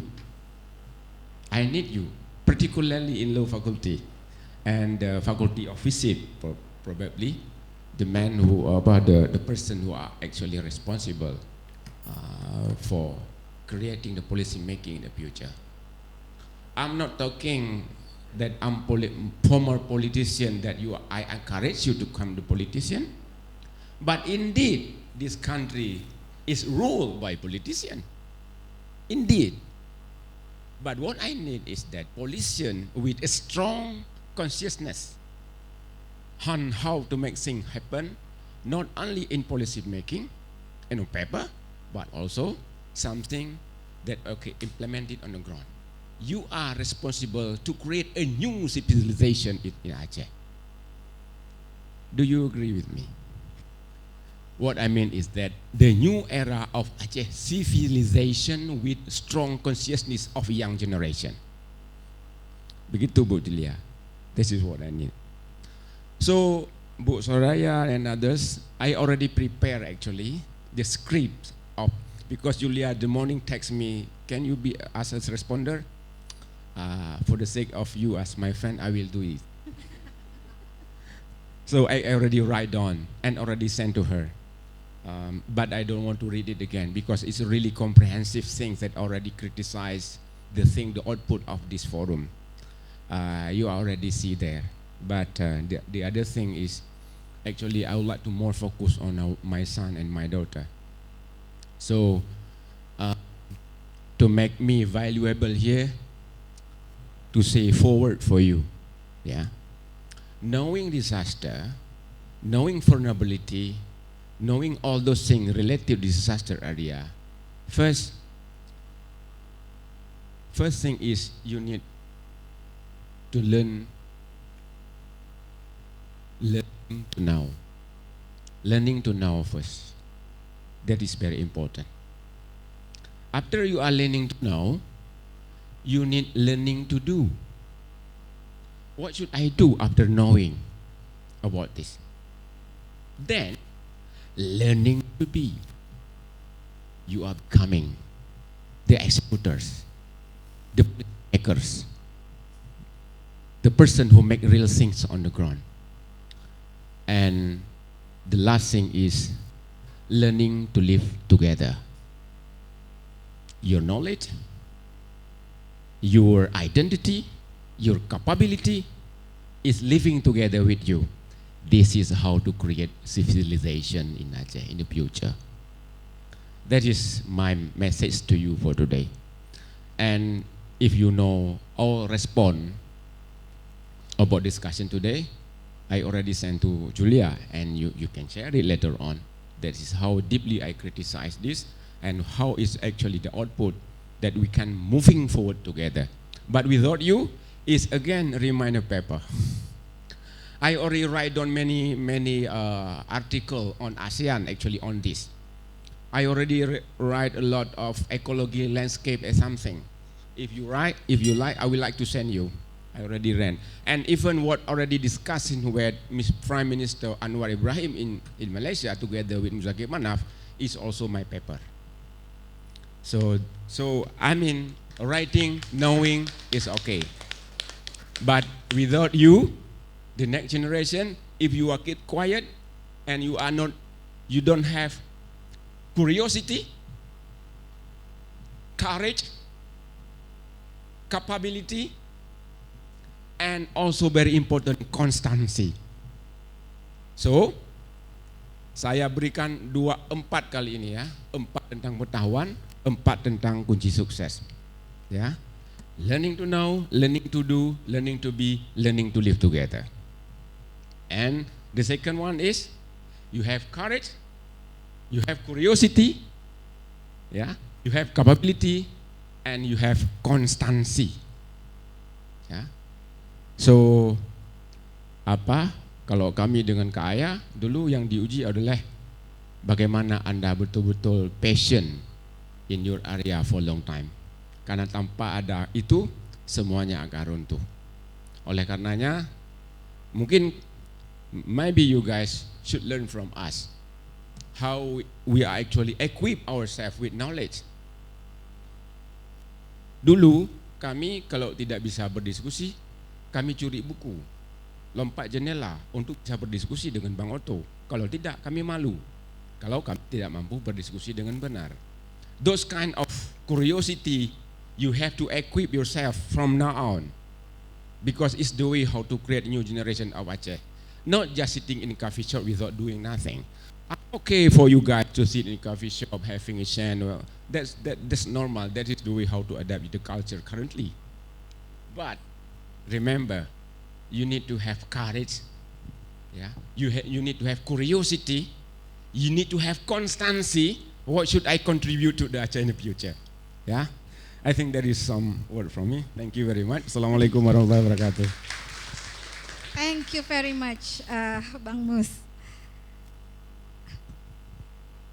I'm thinking, like, kind of when you say that, son and daughter, that actually reminds me of, oh God, now I'm kind of touched also, like, intergenerational justice. We talk about recognition justice. I mean, woman with all her capabilities. And now we talk about intergenerational justice, which also like has been mentioned by our panelists. Yeah, how actually what happened today, and the next generation, what would they have for their future? So thank you very much, Bang Mus. I mean, kind of to highlight on this, and to bring it forward even to your next generation. Yeah, our son and daughter today. And I think I don't mention that actually Bang Mus, like, he works for the World Bank for a while, and he's like social development specialist. So actually it's not a surprise, like kind of, he has that kind of insights, I mean that thoughts, and really cares about the future. And from that, I think now we start moving on the questions and answer discussion with the participants. Yes, who wanna start first? Okay, we start with the man, please.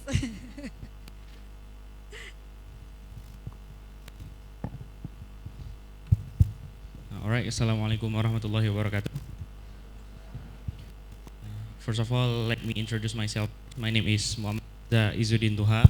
I'm from the Faculty of Law. I'm a Faculty of Law student, currently focusing on international class right now. And I want to ask something stuck on my mind for a while. That patriarchy and feminism is a long talk that we've been having this conversation for so many generations, right? From your generation, from the last generation, and until our generation right now. So to prevent this gender inequality, so we as Gen Z have to do something that we can not erase this gender inequality at all, but we can lessen this gender inequality because this gender inequality can affect in many ways, right? Like today's topic is in disaster topic, right? So what should we as Gen Z, especially as a man, because this patriarchy is a rooted problems that have been talked for a while since the history, especially in Aceh. Aceh, there are many believers that we still believe in patriarchy actually. So what should we do as Gen Z to erase or no, or what should we do to lessen this gender inequality? Thank you. Okay, thank you. I think very good questions, yeah. So that's basically to all the panelists later to respond. Any other question? Maybe we can take the first round for another 2 questions. Okay, first of all, hello guys, and selamat Hari Kartini. My name is Nisa Fadila Rizky, but you can call me Nisa, and I'm also in the same class with Faiza. Well, if I'm not mistaken, last day I have like meeting about amnesty chapter USK, and then at the discussion we have talking about HAM, hak asasi manusia, is I think is that related for this discussion right now. So HAM is one of the mechanism is protect state must be protect all the society, but in this conversation we have talking about women protection and just recovery fault and affected.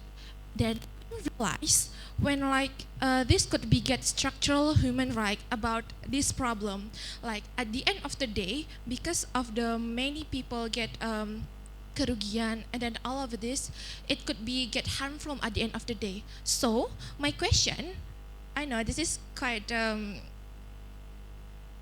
weird, but can female flood victim in Aceh file lawsuit with a human right court or state administrative court against the government for its negligence in gender responsive? Because we as a woman get lost our home, get lost about everything that we have. So is that, can we as a society sue the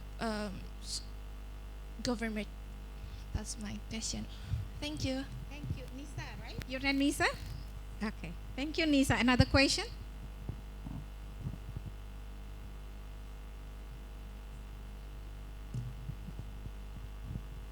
Okay. Okay, my name is Hasna Nadia. You can call me Hasna, and I have a really stuck in my mind question. It is about climate change. As we know, rarely people now walking in the street, and they use motorcycle or cars, and we directly or indirectly have become so independent with the things that can affect climate change. So to our generation, do you have any advice that we can make to reduce the climate change, like not making perubahan iklim tu terlalu besar perubahannya, tapi sedikit-sedikit tu kita kembali lagi kepada iklim yang semula. That is all. Thank you. Thank you. Your name again? Hasna. Hasna. Okay. Yeah. We have 3 important questions here, and I think like all of it, I mean the panelists can respond to that. So the first question from Mohammad, yeah, kind of totally, yeah, like he totally understand, I mean kind of what this patriarchy society that Aceh right now. And how can the Gen Z, I would say, kind of transform? Yeah, we've been talking about this gender equality, patriarchy. How can Gen Z make a difference in that way? And also Nisa, oh, you're the advocate, yeah? Kind of, how can we sue the government? We talk about human rights here. Now women want to claim their rights.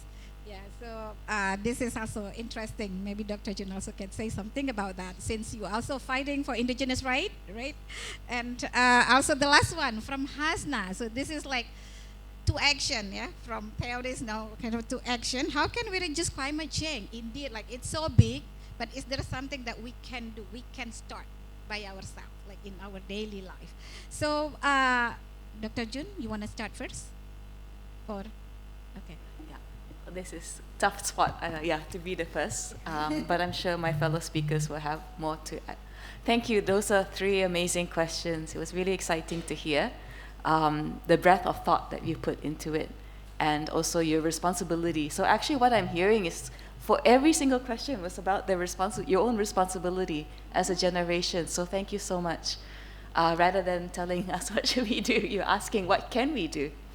So the first question about patriarchy, I mean, I feel very, very happy to hear that. I mean, I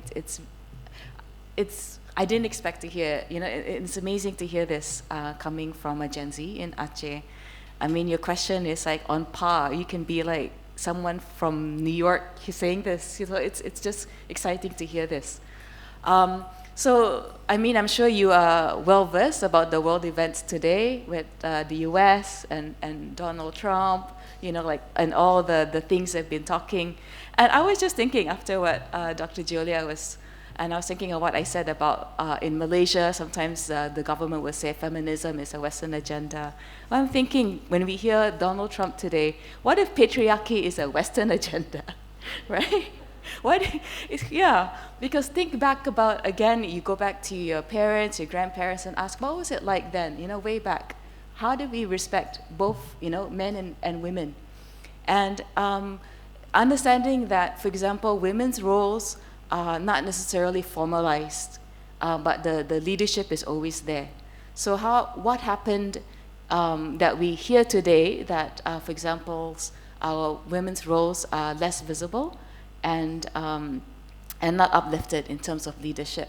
And I like, because Dr. Julia also talked about, when we talk about gender, it's not about women, it's also for men. Because you're completely right, because what happens when we get stuck in these really strict gender constructs? So if you are a man, you have to be a certain way. If you're a woman, you have to be a certain way. The Gen Z is already telling us and showing us you can be different, you can define what it means to be a man or a woman, and you can still be a man and a woman, but you're not defined in this very strict construct that, for example, our generations were. So I think that's the responsibility that Gen Z can start having more conversations within yourselves. What does it mean? For example, to be a young man in this space where you know that your masculinity is strong and safe, but you also want to uplift women, and also uplift different types of understandings what gender can be. Also rooted in your own Aceh local context. I think that is what makes it stronger. And for example, the detractors will find it really difficult to counter, because you come from a very rooted experience, very Aceh experience. So thank you for and I look forward to hear more about your work in the future. The second question was about lawsuits, right? And that is, so yes, I can speak from, at least from an environmental perspective, a lot of young people are bringing lawsuits, right? And that's where I'm sure you've got that idea, which is amazing. Bringing lawsuits to the government.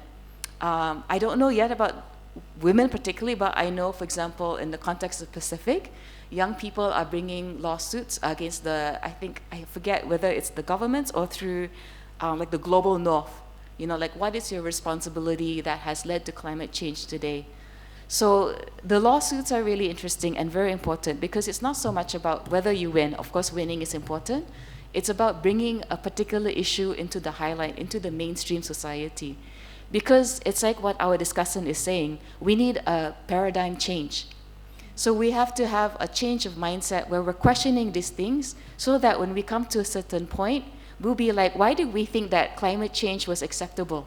Why did we think that having industries and having this sort of power imbalance in terms of economy was acceptable, and that communities should accept this risk and not complain? So that's why I think lawsuits are really interesting, because it highlights the vulnerabilities and it forces not just governments, but also mainstream society, people with power, industries, to think about what is the role in this place. What was the third question? Question. Yeah, on climate change, what can we do, like at an individual level, like, Oh. to contribute to this? You see, like climate change is like very big. Yeah, Actually, it's a very, that's a really important question too, because it's very overwhelming. I think actually, so going back to the discussant, because he brought up a lot of points that was really important. And sometimes it's also important for us to remind ourselves, why do we keep talking even though nothing? I think a lot of things has actually been changing, even though we don't see it. It's just that change is incremental. So I think it begins with having more discussions among yourselves. Why is climate change important for you in your generation? Because compared to the other previous generations. So I think an example is that, for example, your parents' generation, they may say to you, before the weather was not so extreme, you know, but now we see more hot weather, you know, like it's just a very extreme weather patterns. So it's having more discussions within yourselves and with your family and your community, why this matters, and having more of a critical mind. And I think that is where it's so important to interrogate everything that you hear, even from us. It's very good to have an interrogative mind. So you can start asking questions. Why are we here today? That these things are still happening, but we haven't gone where we need to be. So, and that means, for example, reading a lot.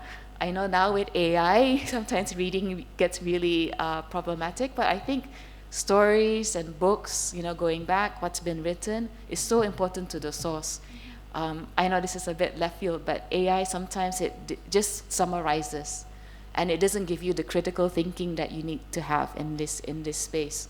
So always try to read the primary sources, reading the media, reading what people in power are saying, but also challenging in your mind, why are they saying this, but things are still happening. And also, being more understanding that change is, it can be slow, but it also can be fast. And finding your own community where you can share those same concerns so you don't feel alone thinking about it. But these are three amazing, thoughtful questions, and thank you for asking them. Hi, thank you for asking a very important question. Like Bang Mus said, actually when we talk about gender equality, I think I'm already fighting more than 30 years about this issue. Since I'm a student like you and the 5 semester, so it's take a long time to change, because this is about culture. So it's not easy. Even we already have a regulation, but then, you know, culture, interpretation of religion sometimes involves, so makes it's not easy to change. And then you know, sometimes it's really good when you try to think like me. Like I'm actually really happy because this question come from men, young men. Yeah, I'm really happy about that. Just see at home. Starting with see at home. Who is cooking? Who is cleaning? Who is do things at home and domestic work? This is balanced or not? I mean, this is so easy. But before that, try to learn, read, discuss, and everything, and then we can see with very critical way in the process in starting from our home. Who is cooking? Who is cleaning? Who is take care of home? Who is do everything? Who is they have more time to relax? Who get more you know, opportunity to get like serve, it gets served better, something like that. So with that way we can see. Usually it's mom who doing that, but in my generation, and a female at home doing the same. So men have more time to relax. So just account how many hour mother doing thing and how many hour father doing thing, how many hour me as man or me as female doing thing to take care of our house. This is our house, not mother house, not sister house, but our house. To take care of that, need all people participate on that. This is the first. And then the second, it's easier rather my generation. Because why? Today is social media is really work very good. So doing, you have Facebook, maybe you have Instagram, TikTok and everything. Yeah? So use that. Doing campaign. You can make small video or poster or writing something, so it's really help. Today, Kartini Day. So use that day to campaign something about women's rights, something like that. And then, practice. So practice in your daily life. Just example, if there is BEM, usually all leader are men. By the way, I want to say, I'm head of the first women leader in chemical engineering department in Indonesia. At that time, this is 90 something at the time, but no more till today, Even that time, we, the one who vote, actually we who campaign to start to vote 1 person, 1 vote. Before who vote us, this is lecturer, department or dean. But at that time we changed, we did campaign, and I sit with 3 men, but I get 79% vote. Even almost all in chemical engineering that time are men. So that why it's really important to practice in our life. Don't stop female to be leader in BEM or ALSA or whatever. I saw in ALSA there is some female leader before.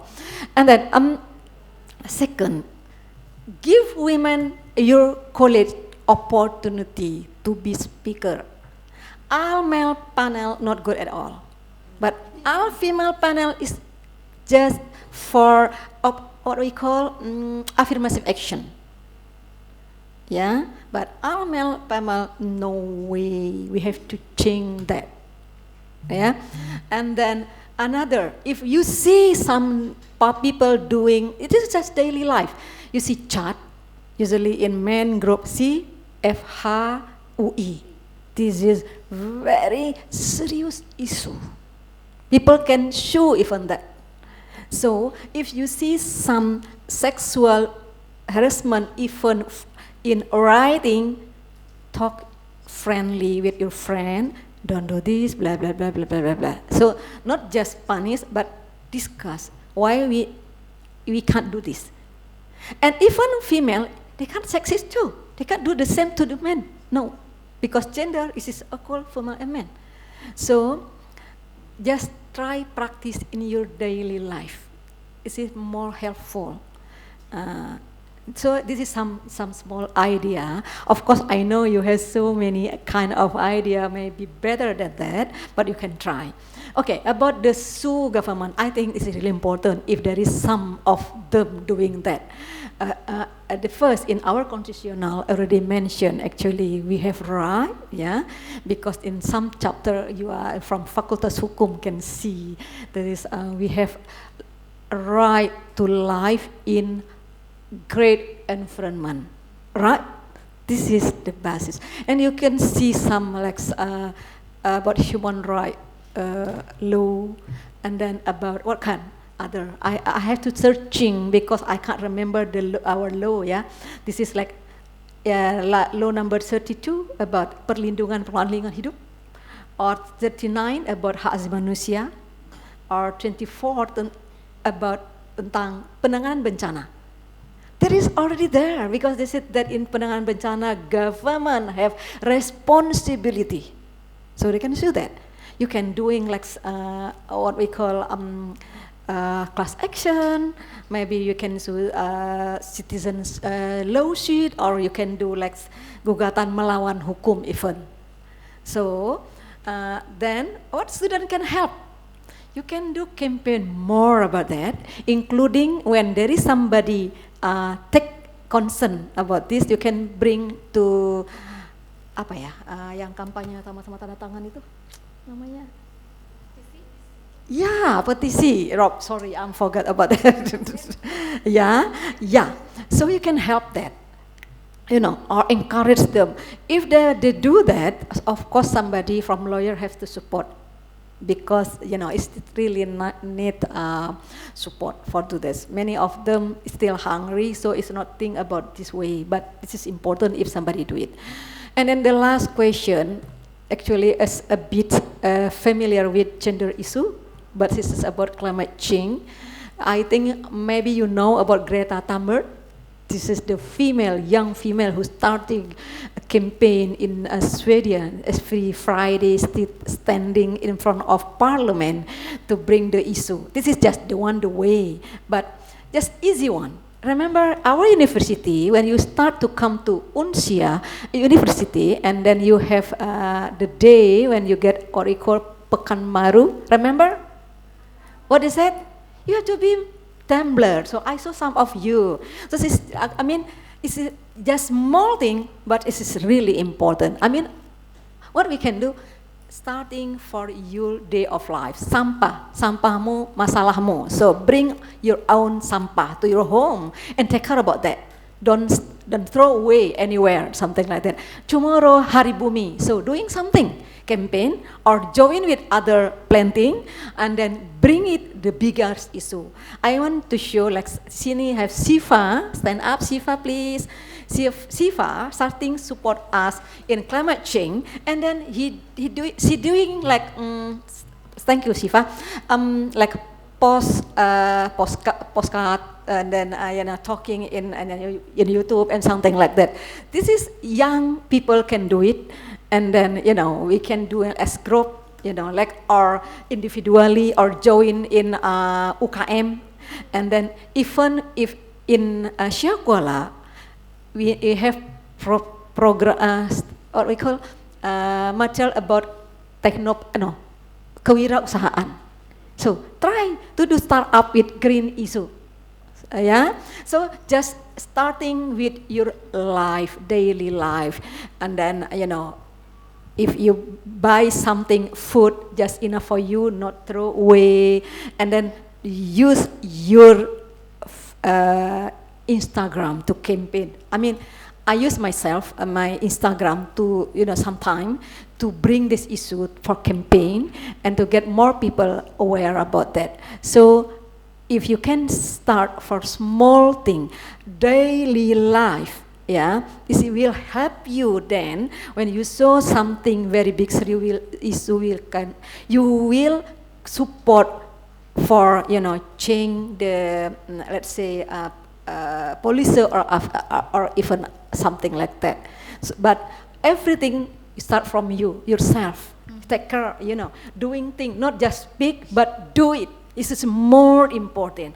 And then after that, you can bring the issue to campaign. By the way, for Amnesty chapter, I'm one of Amnesty member from Aceh, and there is two of us, and another Pak Saiful Mahdi. Sometime if you need, we can discuss. Thank you. Thank you. Rahmi.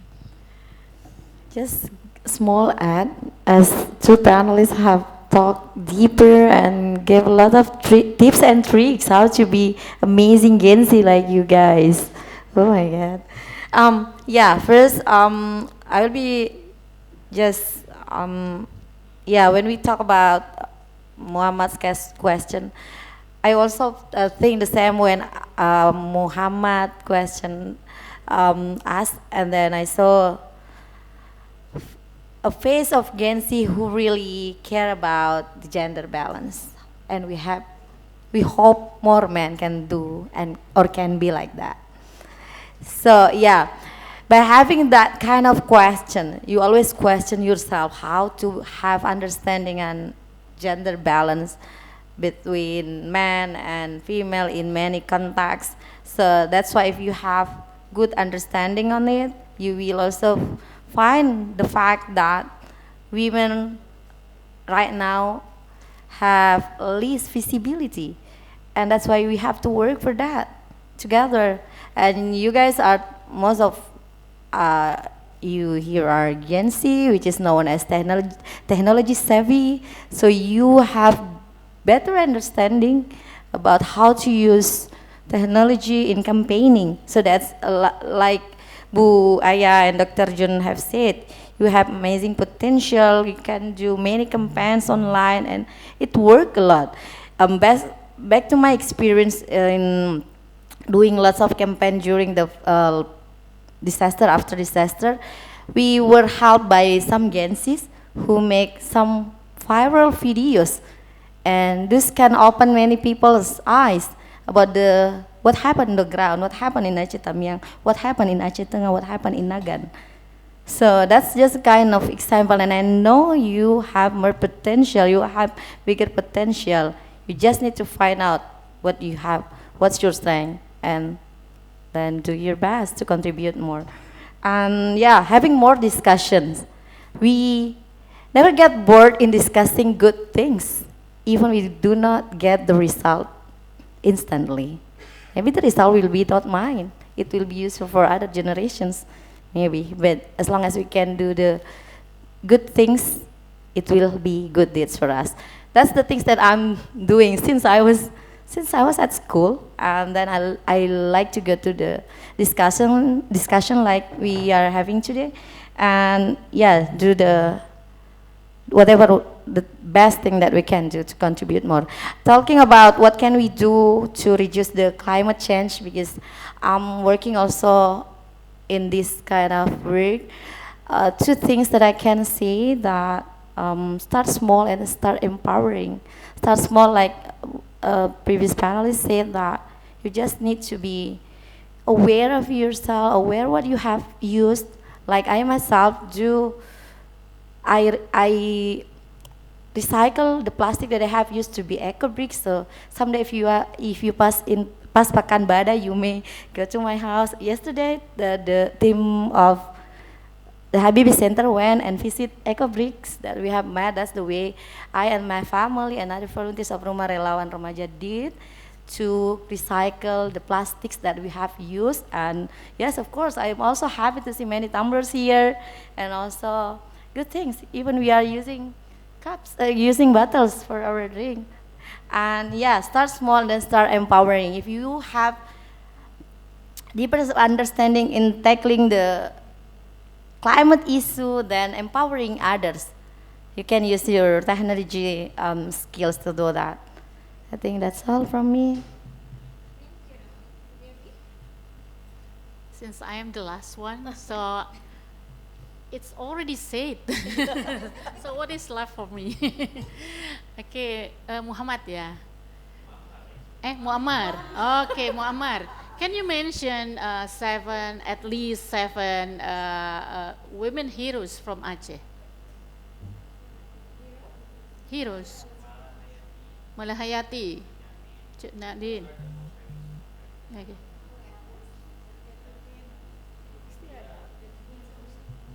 Come on, you are Gen Z. Please help.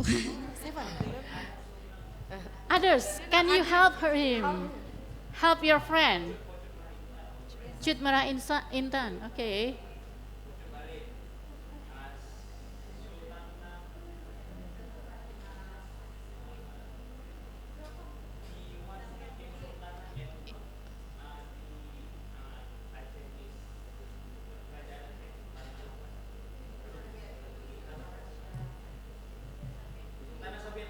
Okay. Any others that? Yeah. Oh, that's great. Okay, do you think they live in the patriarchal culture? How can they become the leaders in the war with the Netherlands?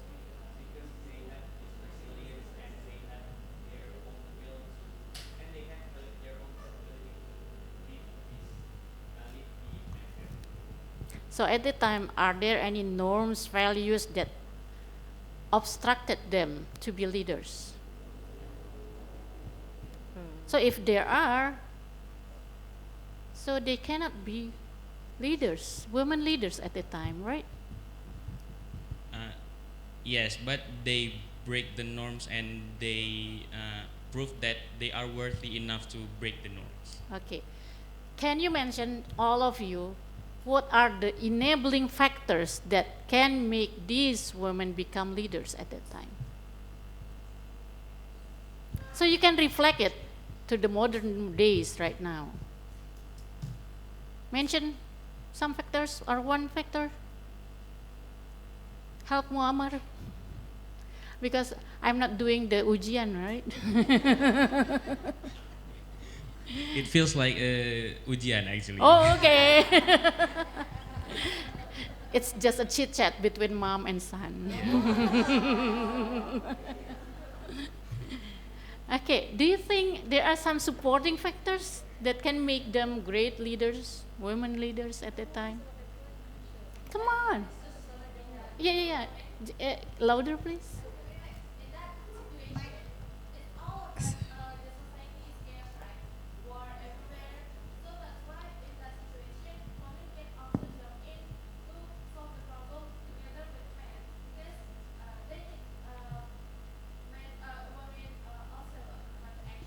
Mm-hmm.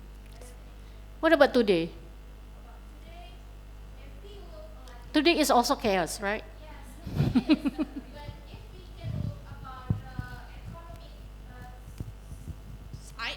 my God. Thank you, Miss. Kalau misalkan kita melihat dengan sisi ekonomi, at the end of the day, women is still needed in society because we can be also Roda's economic as a worker. It's like seems like what is that name? I don't know what is the name, but it's more like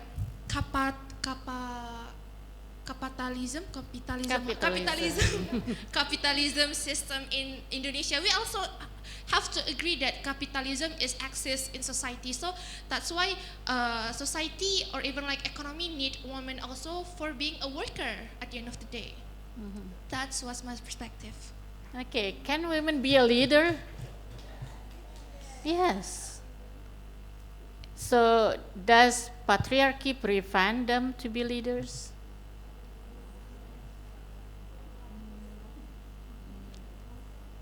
Mbak Rauda? I have a friend from my previous batch of scholarship in Australia, Mbak Rauda here. So she can share why women become leader because she joins the short course on women leadership. Mike, please, Mike. It's good to know. Kak Rauda, Actually, Kak Rauda also volunteer who visited Balingkarang, a village that I have told you. That's also part of leadership, right?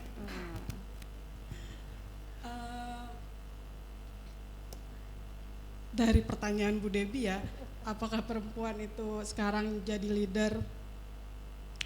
Apa patriarki apakah membatasi perempuan menjadi leader?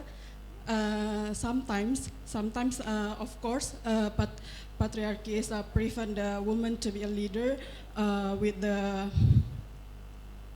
banyak hal ya dari patriarki yang akhirnya membatasi gerak-gerak perempuan saat ini. Gitu. Tapi bisa tentu saja bisa dengan support dari adik-adik sekarang mensupport kita untuk menghilangkan patriarki dari tatanan sosial kita saat ini, mulai dari lingkungan terkecil aja gitu, dari keluarga mereka, dari teman-teman mereka. Mulai sekarang kita usahakan untuk menghilangkan tatanan patriarki dari kehidupan sosial kita. Okay, thank you. So, do you want all the female students here, do you want to be leaders? How?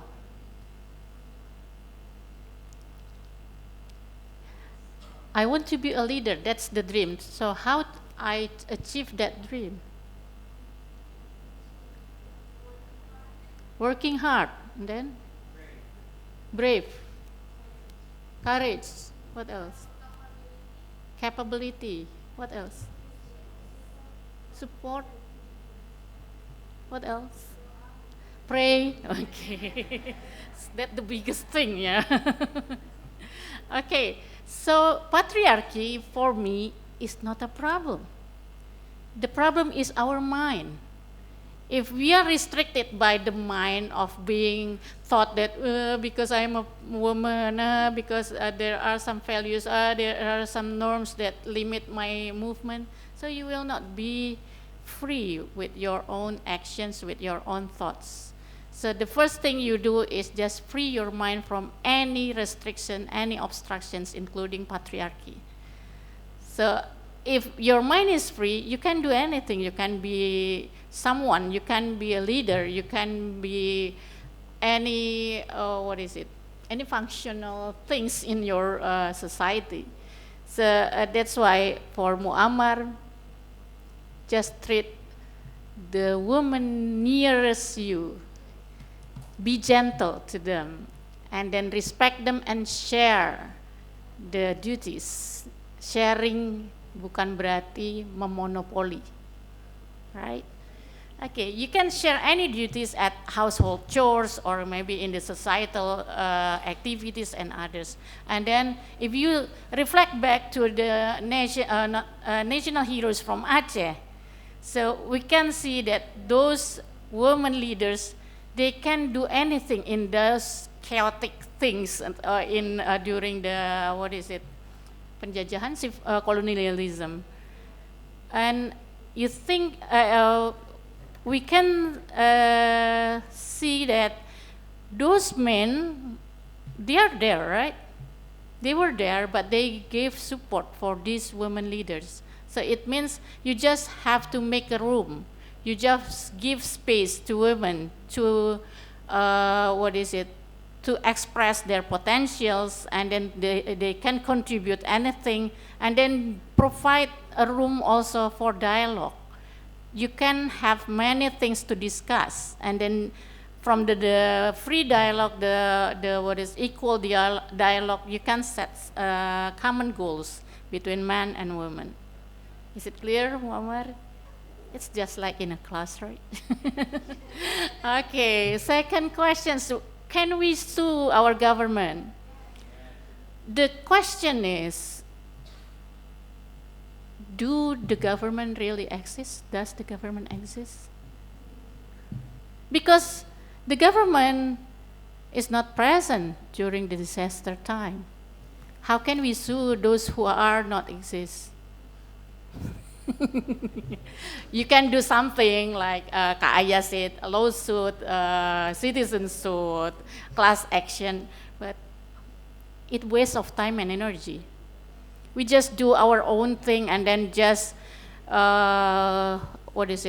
make our own efforts and then create our own movement. Without government, we can be someone. Without government, we can fulfill our daily needs. So never think about government. Just let them, play their own game, and we play our own game. Okay, and then the last one, how to reduce the, climate change. I think Aceh has some local wisdom about being friendly with the environment. Can you mention some of the principles? Laksamana Laut, what is it, Laksamana Laut? Panglima Laut, yes, Panglima Laut. What is it, Panglima Laut? That's also local wisdom, right? To be friendly with the sea, with the ecosystem. Is there anyone who wants to explain this? Because I'm not Acehnese. But a friend of mine, Mbak Rauda's friend, last night said to me about this Panglima Laut and hutan utun. Yeah, hutan adat, right? Yes? Yeah. Because I want to learn also. Yeah, thank you. Assalamualaikum warahmatullahi wabarakatuh. Waalaikumsalam. My name is Elvida. I'm one of a member of Women Solidarity in Aceh. Thank you. Yeah, it's one of LSM ya. Kalau bicara, saya nggak bisa bahasa Inggris dengan baik. Oke. So kalau kita bicara soal local wisdom, kita punya Panglima Laut, punya Panglima Utun, tetapi hari ini hutan kita dikuasai oleh pemilik modal. So who destroy our forest? Many not many, several company have operate the mining and palm oil in Aceh. So this should be a matter of concern and responsible for those destroy our forest. Dan ada banyak local wisdom di sini. Ketika hutan dikuasai oleh kapitalis, masyarakat tidak bisa berbuat apa-apa. Aktivis berteriak, tetapi ya itu terjadi di lapangan. Dan ini seharusnya mereka yang harus bertanggung jawab atas kerusakan hari ini. Tsunami merusak banyak infrastruktur, tapi it's very different from disaster hari ini. Karena yang dirusak adalah hutan, tempat kita hidup. Dan saya kira forum ini adalah forum regional dialog ASEAN Taking, dan ini isu yang harus menjadi concern bagi kita untuk bisa melihat sebetulnya tanggung jawab mereka yang telah merusak hutan ini yang harusnya menjadi tanggung jawab ya gitu. Terima kasih. Assalamualaikum. Waalaikumsalam. Thank you, Ibu. Yeah, we still have the local wisdom and we should practice it. Whether there are some bad corporation or not. So we can start from our house, yeah, like reducing the use of plastics and then use the kitchen garbage to be.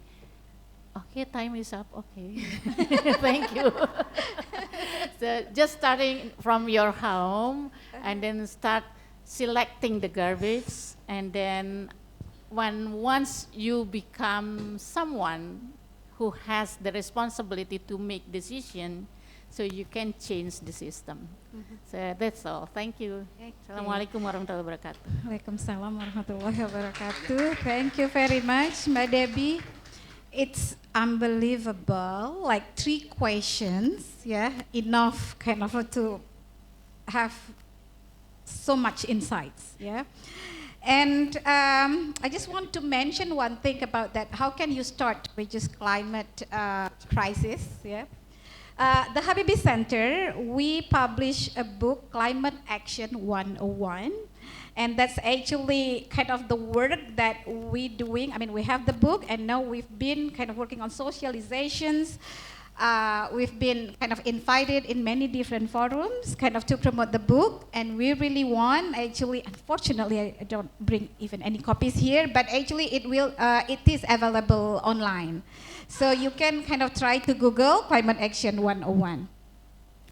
And then to close the session, I'm kind of looking at actually some objectives of our program today, our dialogue today. I think we have achieved our objective. We have examined the climate-induced disasters as outcomes of structural inequalities that we've been discussed.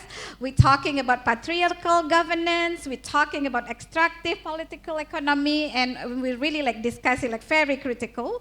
And we also discuss about the gender dimension, intersectional impact. We discuss about that the experience, like man and woman experience the disaster, experience like whatever even like happened to us like differently. That's why this gender matter. And also, we also have highlight the women's agency, leadership, and knowledge, yeah, in terms of this disaster response, recovery. And we also like together identify the gaps in the current disaster governance framework from local, regional, ASEAN, and also Ibu Jun, you kind of bring this also like to the global level from Malaysia. So we're really happy to learn from you. And also like kind of to close as to our sons and daughter, yeah, I really like take that personally. Thank you, Bang Mus. Maybe I just want to share a little bit that I used to share with many like students that I work with in Ambon, been working there for 10 years. We discussed about when Bang Mus mentioned about generation of conciseness, it reminds me of Paulo Freire. I believe you know that. So you have to search another book in addition to Climate Action 101. There's a required book, yeah, to read. It's Pedagogy of Indigenous, of the Oppressed, sorry. Pedagogy of the Oppressed. And that's by Paulo Freire. And he's the father kind of popular education from Brazil. Yeah. So he mentioned about the dialogical action. You will not be able to transform anything if we just talk, dialogue, just in class session.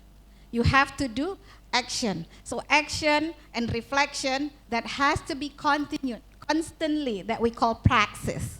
So you have to continue doing that, but in a setting of equal relation and with the basis of love, with care, unless that kind of condition, yeah, being there, and we will again.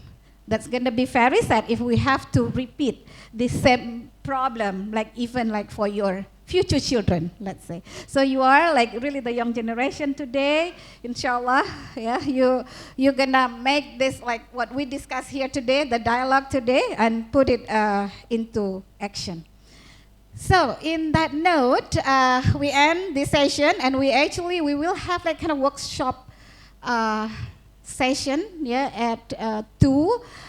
Some has registered, but I'm not sure if those registered will also like attend it online. So please make sure if you really want kind of to attend the second session. The seat is limited though, so please kind of coordinate with the committee. Okay, to the end, thank you again very, very much to the law faculty and the team, and also our esteemed panelists here, and also like to Heinrich Böll Stiftung, Southeast Asia, kind of with common collaboration with them, the Habibie Center and Heinrich Böll Stiftung, Southeast Asia, and we are here today and have enjoyed this, participate in this important discussion. Thank you very much. Assalamualaikum warahmatullahi wabarakatuh. Now I offer to you, Camilla. Thank you very much to Ibu Julia as moderator for the fantastic discussion. We also would like to thank our speakers today for giving us a very extraordinary and useful knowledge. Next agenda is handover of certificate to the speaker, which will be handed by Professor Dr. Ilyas, Dean of Faculty of Law, Universitas Syiah, Kuala. To all the panelists, the place is yours. You may come forward to the floor.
After the handover of the certificate, we may take a group photo session with the participants and the panelists. Oh, okay.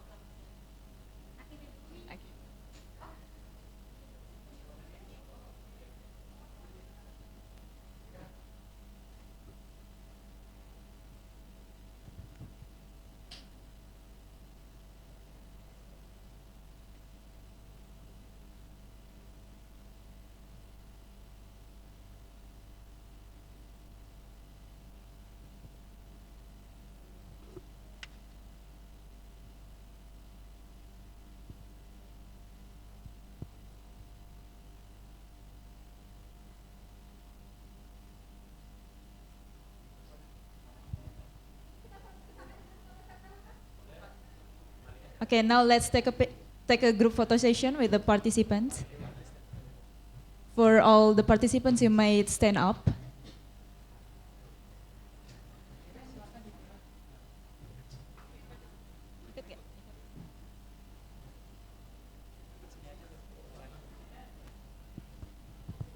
Saya bantu hitung ya Pak. 1, 2, 3. Once again, last time, 1, 2, 3. Sekali lagi ya. Gaya apa itu? Oh, ini. 2, 3.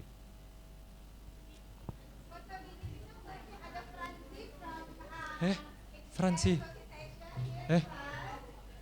Astaga Pak Fransi, kenapa gitu?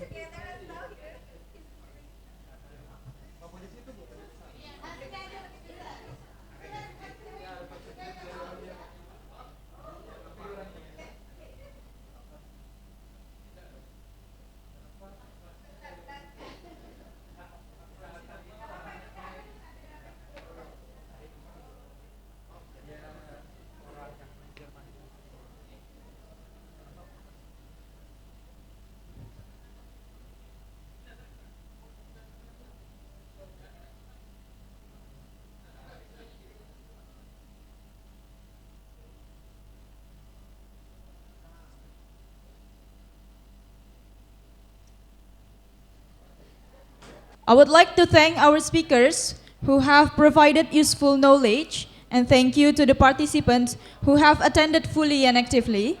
I hope that the participants can benefit from today's event. I am Kamila Anas. Sorry if there are any shortcomings. Wassalamualaikum warahmatullahi wabarakatuh.